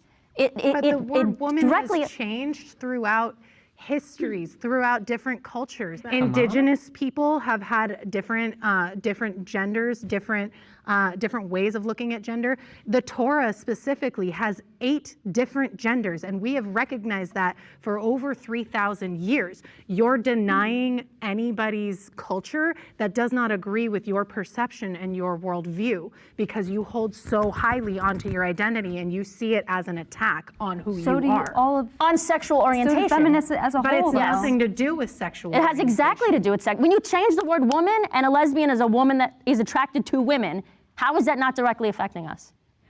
What defines a woman? So here's what you point out. Lesbians are not attracted to all women. They're generally attracted to certain types of women. So even if a trans woman is a woman, you can be a lesbian and then say there's a trans woman that you don't find attractive. You're still a lesbian. Just like if there was another woman that you didn't find attractive, she's still a woman and you're still a lesbian. As a lesbian, you don't have to be attracted to every single woman in the world to still be a lesbian. And people that you're not attracted to can still be women. Those are not in any way mutually exclusive. That's such a ridiculous argument. Is being born with biological women's parts, and that is what a woman is. And trans women... She used a circular definition of woman. Oh, biological women's parts? But you just defined woman in terms of woman. Got you. are individuals who choose to live their lives as women, and I honor that, and everyone deserves dignity and respect, and I mean that. But at the same time, there are universal truths, and we have, as a society, gotten to this confusing, tangled place where there's your truth, your truth, your truth, your truth. There is one objective truth in what we are. Can you explain to me the women in Guatemala who are born female, who are assigned female at birth, and then during puberty grow penises? I can't explain it because I don't know anything about that. That sounds like an intersex condition. You try to, I get how feminists always try to tell us how we should live our life. I said I was a raging feminist. She goes, I don't believe that. I don't see that. I don't in what you've been saying. I can't see any traces of feminism in what you're saying. My mother is literally. We heard a lot about your mom, but what about you? I am a woman. Looking at me, I am a woman, born and raised a woman. Why are we trying to write women, born biological women? Why are you trying to write us out of history? You guys keep. What? What? In any way, or in what way are they trying to write her out of history? I just don't get this. If somebody says trans women are women too, that doesn't mean that a cis woman is not a woman. That doesn't mean that every single lesbian has to be attracted to every single trans woman, or else they're not actually a lesbian anymore. That's not how any of this works. Nobody is being erased. Trying to include people is the opposite of erasing people. Also, this girl who keeps on talking about how her mom was such a feminist, what does she do for feminist? How is she a feminist? She identifies as an anti-feminist, and her rhetoric is astoundingly anti-feminist. She sounds like she wants to claim being a feminist here when it's convenient, but then claim not being a feminist when it's convenient. Like, she can't have it both ways. Keep saying that there's a biological reality of male and female. Scientists do not agree with you. Scientists that you choose to agree with. I mean, No, bad framing, bad framing. So, oh my gosh. No, I'm so disappointed in that framing. If you say something like male and female is not real, you are going to lose everybody. If you want to bring up the point about sex not being binary, what you need to start with is, yes, absolutely, biological sex is a real phenomenon. There are male attributes, there are female attributes, but they don't really come in this perfectly clean and consistent binary. Intersex people exist. Transsexual people alter many of their biological sex characteristics when they medically transition. It's not possible to cleanly draw a binary line which perfectly separates male from female. It just can't be done with the existence of intersex people, with the existence of transsexual people. You're not going to find that. Therefore, let's just chill out about people's biological sex. You can be a woman even if you don't have all of the typical biological sex characteristics that we associate with being female, such as intersex women. And it's as simple as that. I don't want to exclude intersex women. That is othering, and that is gross to define them out of the existence of womanhood by saying, oh, well, you don't have this certain female part. Let's not do that. Let's support all of these women. You can find a study and a scientist to back up anything you want to prove these days. I choose to do peer-reviewed studies and not ones that are backed by political agenda.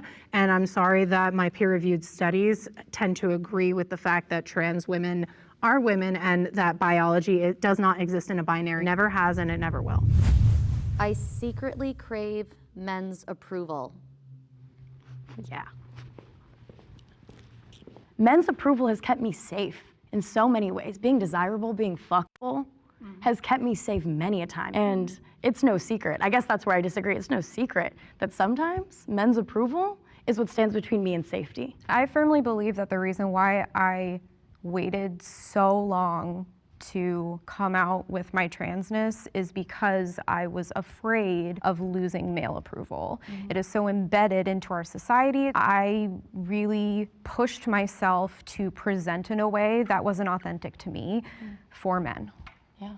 Yeah, this is definitely something that is so much so socialized into young women in particular. The idea that your worth is in large part, or at least in some part, tied to finding a man, being his wife, that kind of thing. That is absolutely socialized into women subconsciously to an extent that it's hard to precisely measure, but it's absolutely a real phenomenon.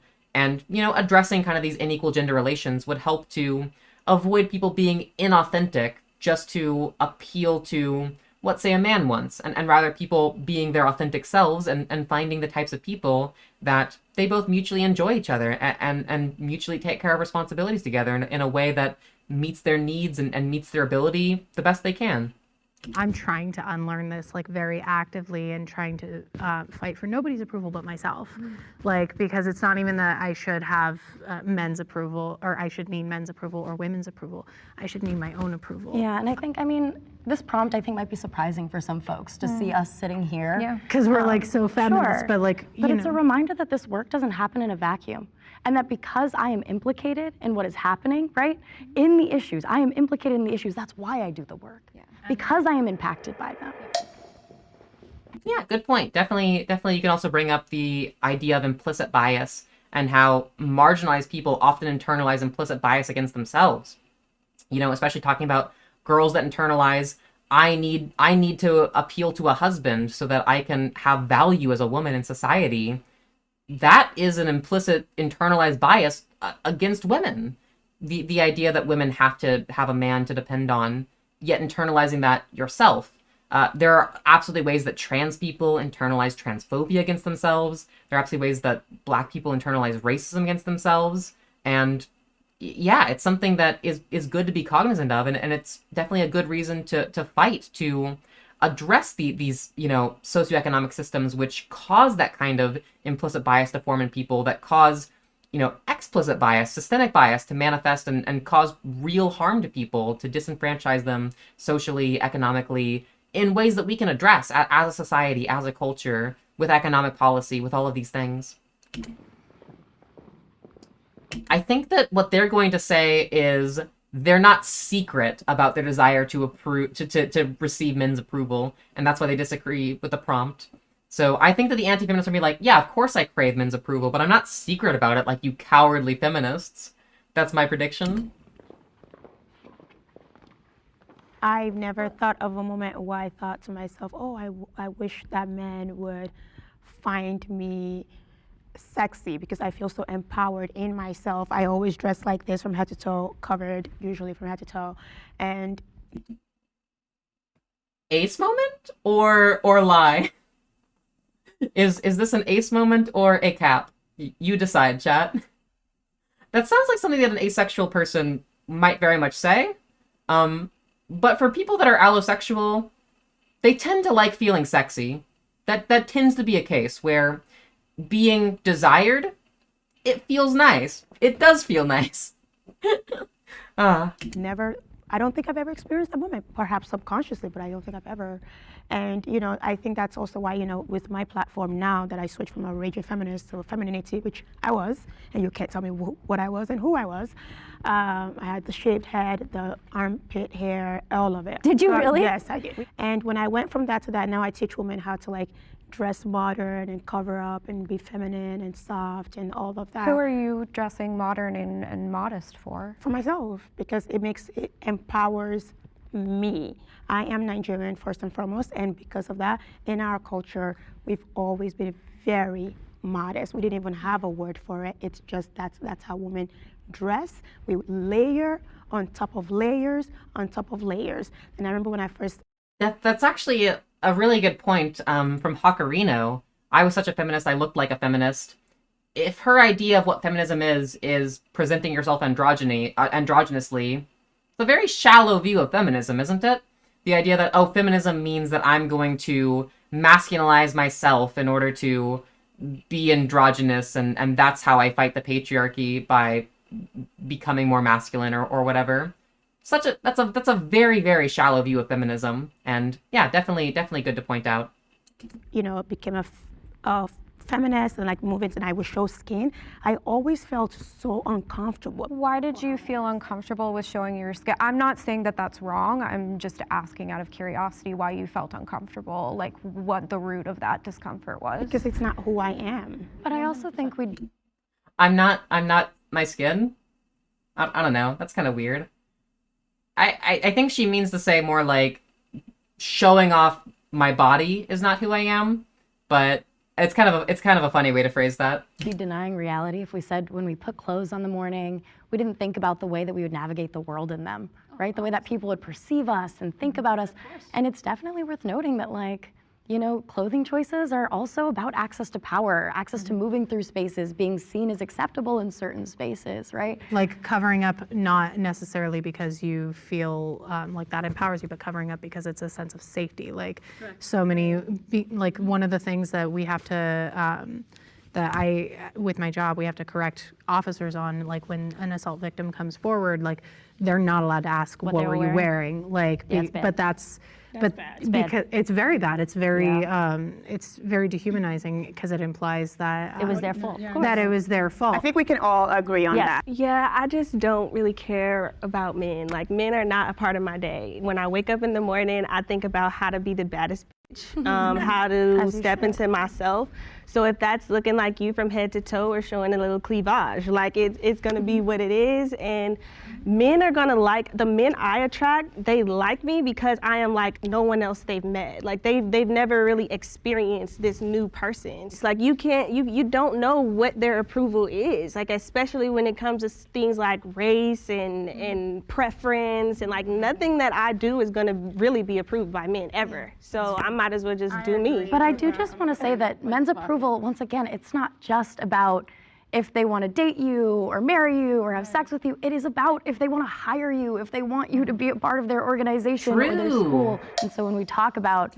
That's a really good point. Yeah, especially bringing up like employment discrimination against women and job interview discrimination against women. Women are less likely to receive job interviews just on the basis of having a feminine sounding name. We have studies on this. And definitely pointing out, like, this is a case where women have to, you know, do more to appeal to the approval of men. Very good point. Wanting men's approval, we're talking about if they want to hire me, if they want to let me have access to that social mobility, and if they will allow me to be safe walking down the street. I think Deja might be the new queen, the new champion. I gotta say, Alexa started off really strong, but I think that she had a couple points, especially more so towards the end, where it was like she was close, or like she could have refined her rhetoric a little bit more to make it like really snap off. But Deja was coming out a lot stronger, especially towards the end. She was the underdog, and she's killing it now. Or in a bar. Men's approval is so much deeper and more systemic than just romantic. Are we allowed to, I have to agree with that, even though we're on the opposite end of this, because, you know, I'm a blogger and I write about women's, like, makeup, and, you know, for example, Dove is one of the brands that I am the face of, and when I go into those meetings, they are white men. And although I do not go into it thinking, oh my God, I should seek their approval, I do know that the way I dress conservatively gets me those checks. And probably as a black woman, how you wear your hair as well. Oh yeah, they love this hair. And that Oh, was they love it. sort They of love it. where They I love was it. trying to I push do- you before. No, I do that. Yeah. But that's also how I was raised, and it's cultural. Nigerian women are very conservative by nature. It's rational for women to fear men.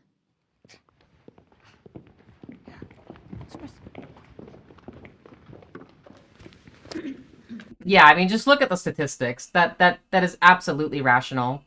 This is another one that I think is actually something that often kind of the red pillars or anti-feminist types use as a jab at feminism, when really this is absolutely a jab at patriarchy. Like, I've seen definitely like the incel types or like the Tate Bros types to be like, oh my gosh, like women are scared of men. Like what? Like why? Like that's so stupid. I'm not gonna harm women. I'm a nice guy. This is the nice guy TM where they're like, why are women so afraid of me? I'm such a nice guy. Based off of just I mean, even the statistical reality of women, like they are much more so likely to be physically harmed and physically harmed by a man. And so it is rational to be protective of yourself. It's the bad grapes analogy. If there was a bunch of grapes and, you know, say like there's 100 grapes on this bunch, and say like, you know, even say like 95% of the grapes are totally good, delicious grapes, but 5% of those grapes are poison and will beat you the frick up and will abuse you and will like maybe even kill you because they're poison bad grapes. You're gonna be pretty careful eating grapes from that bunch. You're gonna do all you can to test, oh, is this grape poisonous? Can I do some kind of like chemical analysis to figure out which grapes are poisonous and which grapes are good? Even if like 95% of the grapes are totally fine, amazing, delicious grapes. And it is a patriarchal gender role system which encourages the existence of those bad grapes. When men are taught that, you know, they are the ones who are supposed to be repressive with their emotions, that bottles up into manifesting really bad emotions. Things like acting out in violence or assault. And, you know, if we were to make the gender system much more so equal, that would get rid of the essentially the systems which put these men in a situation where they're so emotionally repressed, they are so lonely that they can't, like, that they turn to violence. And so feminism would help to address the say 5% bad grapes. And at that point, if we can truly make things equal between men and women, then there wouldn't be a need for women to fear men. When feminists make this claim, they're saying that it's not something that's like prescriptively true. It's an unfortunate reality of the world we live in, where it sucks that women have to be afraid of men and they have to, you know, test men very carefully to make sure that they're not going to get beaten and abused by people who, on average, are, you know, physically stronger than them and could overpower them if push came to shove. Pun intended, I guess. And we want to address that. We want to fix that system, and then that won't... fixing the system will help both men and women, because if women don't have to fear men, because men are not, you know, systemically much more so likely to harm women, then women can live safer lives, they can live more comfortable lives, they're actually going to be more able to approach men and talk to men, and that helps men too. See, this is where this hierarchical system, this inequality, which is based in patriarchal notions of gender, harms men and women. Like, obviously, women are the ones that are much more so harmed about this, because they're the ones that face the direct physical violence. But, you know, having to distinguish yourself from the physically violent, that's something that hurts men. And equality is for everyone. That I love equality. Equality is based. I love women. I love equality. I love men too, you know? Working with sexual assault and domestic violence victims every single day, it has completely just reopened my mind and my trauma, because I am a sexual assault survivor myself, which is why I got into the work that I do. It's every single woman, almost every single woman has some sort of story where she was in a room or in a space with a man and that man made her feel unsafe. And if every single woman has a story like that, it's rational. Absolutely. And I think that's why, again, I know I'm bringing this back to the trans issue, but that's why I think it's important to define what a woman or man or male or female is. Like, if it's just something in your head, then why do we logically? So you're saying that every woman, like, oh my gosh, okay, under Ariel's point, like, it would have to be the case that, like, every single woman has an experience of a trans woman putting them in physical danger, but, like, that's just not the case. Trans people are disproportionate victims of violence, not perpetrators. Actually, you're more likely to be assaulted in a bathroom by a Republican state legislator than a trans person. That is borne out in the data we have. Trans people are disproportionately victims of assaults and violations, not the perpetrators.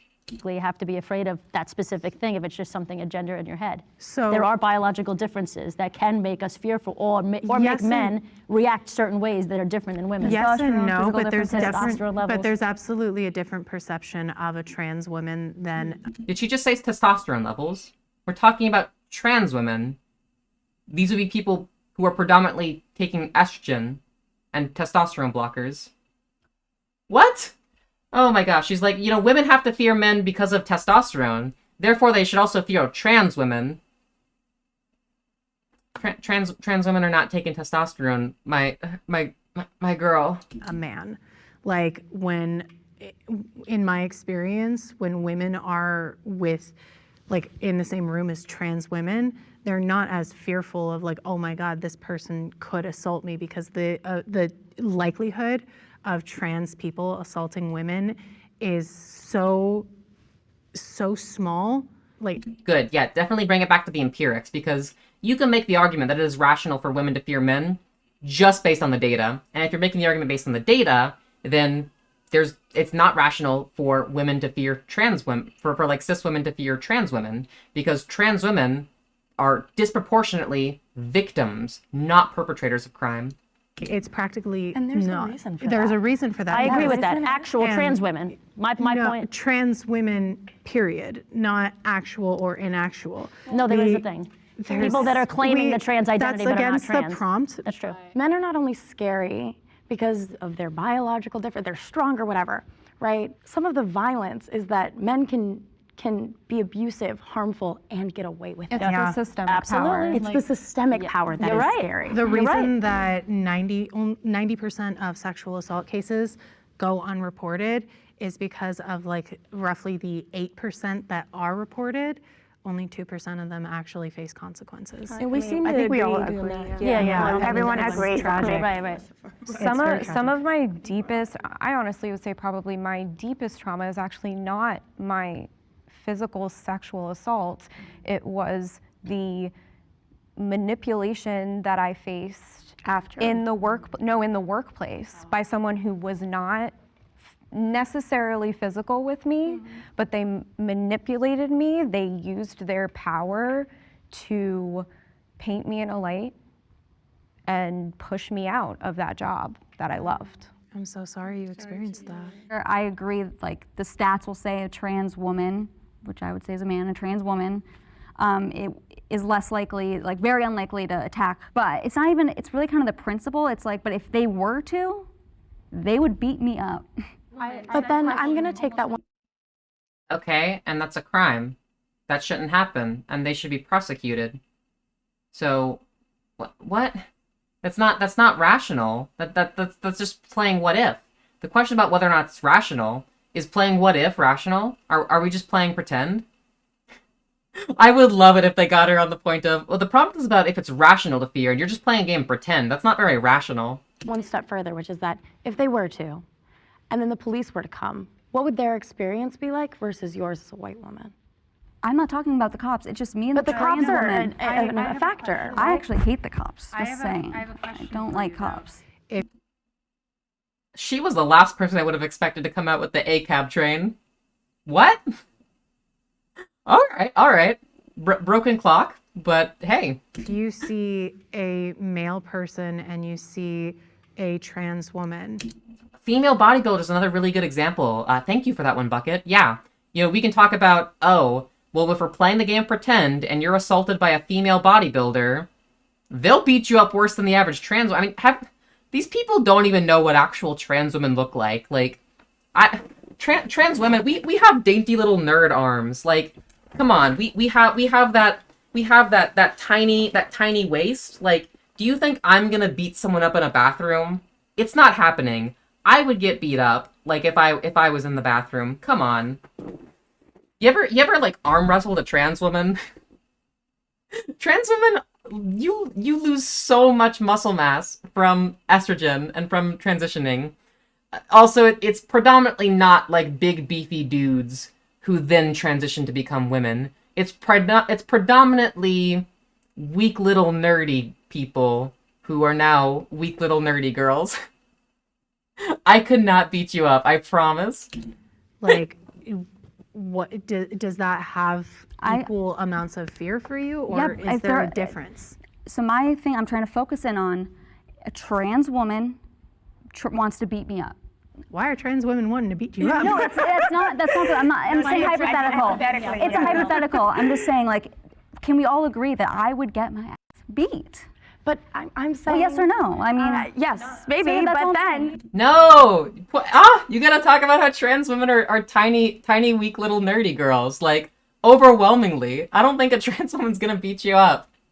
Like, the perception of trans women that conservatives have are, like, basically only, like, trans athletes, because that's the only, like, trans people that they like, show within their media circles. Like, they don't show, like, typical dainty little trans girls like me, because it just completely defeats their image of trying to paint trans people as men. They don't show what trans people are actually like.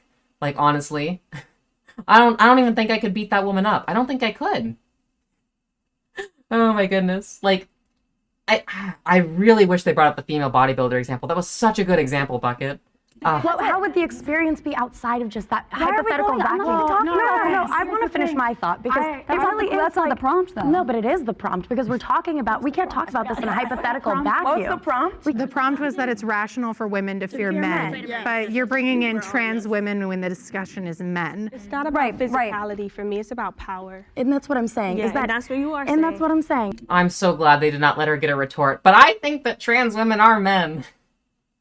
I'm so glad that they moved on to a new point before she can make that retort. Glad they made them stay on actual topic. Is that situation is so unlikely, and it is unlikely because of the difference in societal power that you hold over a trans woman. That's not exactly true. For people who love to I understand what you're saying. love to criticize other people for assuming genders incorrectly, you love assuming how things are going to happen and like predict the future and how situations. Wait, you're the one who assumed a trans one would beat you up.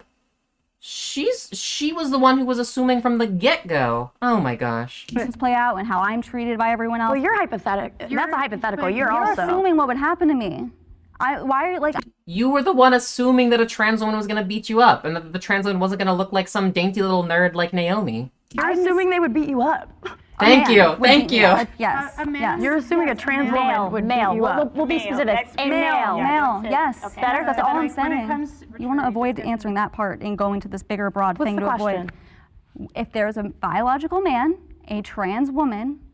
I disagree with you on the definition here. Biological male. But I'm a biological We'll say male or female and gender man or woman. I'm a biological woman who is roughly of like not too big of difference of size. I could easily beat you Right. up. So why are you more afraid of them than me when I present just as equal of a difference to you? It's because of your No, you obviously could be. No, up too, because but a man would beat me up more. no, you said this 5 minutes ago. Males, not men necessarily. Males create. Would you say 90% of? Would you say males create 90% of the crimes? It's not trans women though. Trans women are disproportionately victims, not perpetrators of crime. I didn't sexual- say, whatever I didn't the- say that. I there said, was something like that, I though. said I was talking about reports of sexual assault, and that does actually include male assault victims. Right. And most of them are males. And most of the male That's assault my point. victims, their assaulters were also men. That's my point. Right. Men, not trans women. You have to distinguish there. You're bringing up statistics about men, not statistics about trans women. Hi. Okay, so let's start by saying the conversation that I just listened to, I don't disagree with much of what we were talking about. When this prompt was asked, I interpreted the prompt to say, to communicate, it is rational for women to fear all men. I know that the word all was not in there, but that's how I sort of understood it, which I don't think it's rational for women to fear all men. I think that's very tragic. We know that there are bad men. We know that there are very, very good men. And I personally... She described it as tragic, not irrational. Tragic would suggest that it is rational, that it's an unfortunate rational reality. This girl needs to hear the bad grapes analogy. I think that the amount of good men exceedingly overwhelms the amount of bad men, but that's just my personal opinion. We need the bad grapes analogy. We need the bad grapes analogy. I also, quite frankly, fear women. I do. I fear how manipulative women can be to each other in the workplace. I fear how manipulative women can be to each other and how toxic women can be to each other when it comes to polarizing topics like we've discussed here, motherhood, other very incendiary topics. We're talking about physical abuse with men, and actually with emotional abuse, it's most common in lesbian couples. Really? So, Yeah, that is actually. You would know. No, you deal with it. It's there is horrendous. actually a statistic. Horrendous. Women are equally as likely to commit domestic violence. I genuinely, when I got into this work, I thought that it was going to be like, oh, just men commit domestic violence. No, women are Really equally bad. as likely to commit domestic But violence. why were you surprised by that? Because I had a different definition in my head of what domestic violence was before I got my training. Domestic violence is not just like punching, hitting, or physical violence. Oftentimes it's emotional violence, psychological violence, sexual violence, financial violence, legal violence, and women are far more likely to commit psychological domestic violence or emotional domestic violence. But why were you, with your original definition, the more violent definition of domestic Like violence? physical violence? Yeah, physical violence. Why were you surprised that, oh, women, like... I wasn't surprised that like women you commit assumed that physical. men would. No, I wasn't commit surprised more, that though. women commit physical violence, physical domestic violence. I assumed that I assumed that there was one definition of domestic violence, and that was physical. And statistics do show that men do commit physical domestic violence more than women do. That's just a fact. But Like, when you add in all other kinds of domestic violence, women commit it at equal rates. Yeah. That's a wrap on the group discussion. Take a breath for a second. I do appreciate the ways in which we have been able to come together and agree, because I am of the opinion that feminism and anti-feminism, they do oftentimes blend, because I think a lot of the times we are misunderstanding what the other person's We all viewpoint want is. what's good for women. That's what I said over there. We I just said we have all a want different it. idea. Except unless they're trans women, isn't that right, Ariel? The broad takeaway is that, the anti-feminist side, they did bring up quite a few things that were worth criticizing. The things that they brought up that were worth criticizing, things like performativity, things like tokenization, things like not being able to support a family, that has nothing to do with feminism. That has everything to do with things that are different from feminism, things where you can have, performative woke scoldy kind of tendencies, or people that view, say, like activism as more of a social group rather than as a movement that's about enacting change. Yeah, I think that's absolutely worth criticizing, but that's not what feminism is. Feminism is not a social group. Feminism is a movement about enacting political, cultural, economic change to make men and women equal. It's important to hear points of view you disagree with and fully understand different ideas. I agree with that completely. I think that so often there are people on both sides that don't really understand how people on the other side think. I see so many people on the right that like have no clue what trans people like actually believe about gender or about biology. And then I also see there are some groups of people on the left that for them politics is just more so a social group, and they just like don't actually understand why people have conservative views and things like that. And I think that it's important to like actually understand why people believe these things, and to be able to justify your beliefs with facts, with data, with a logical framework.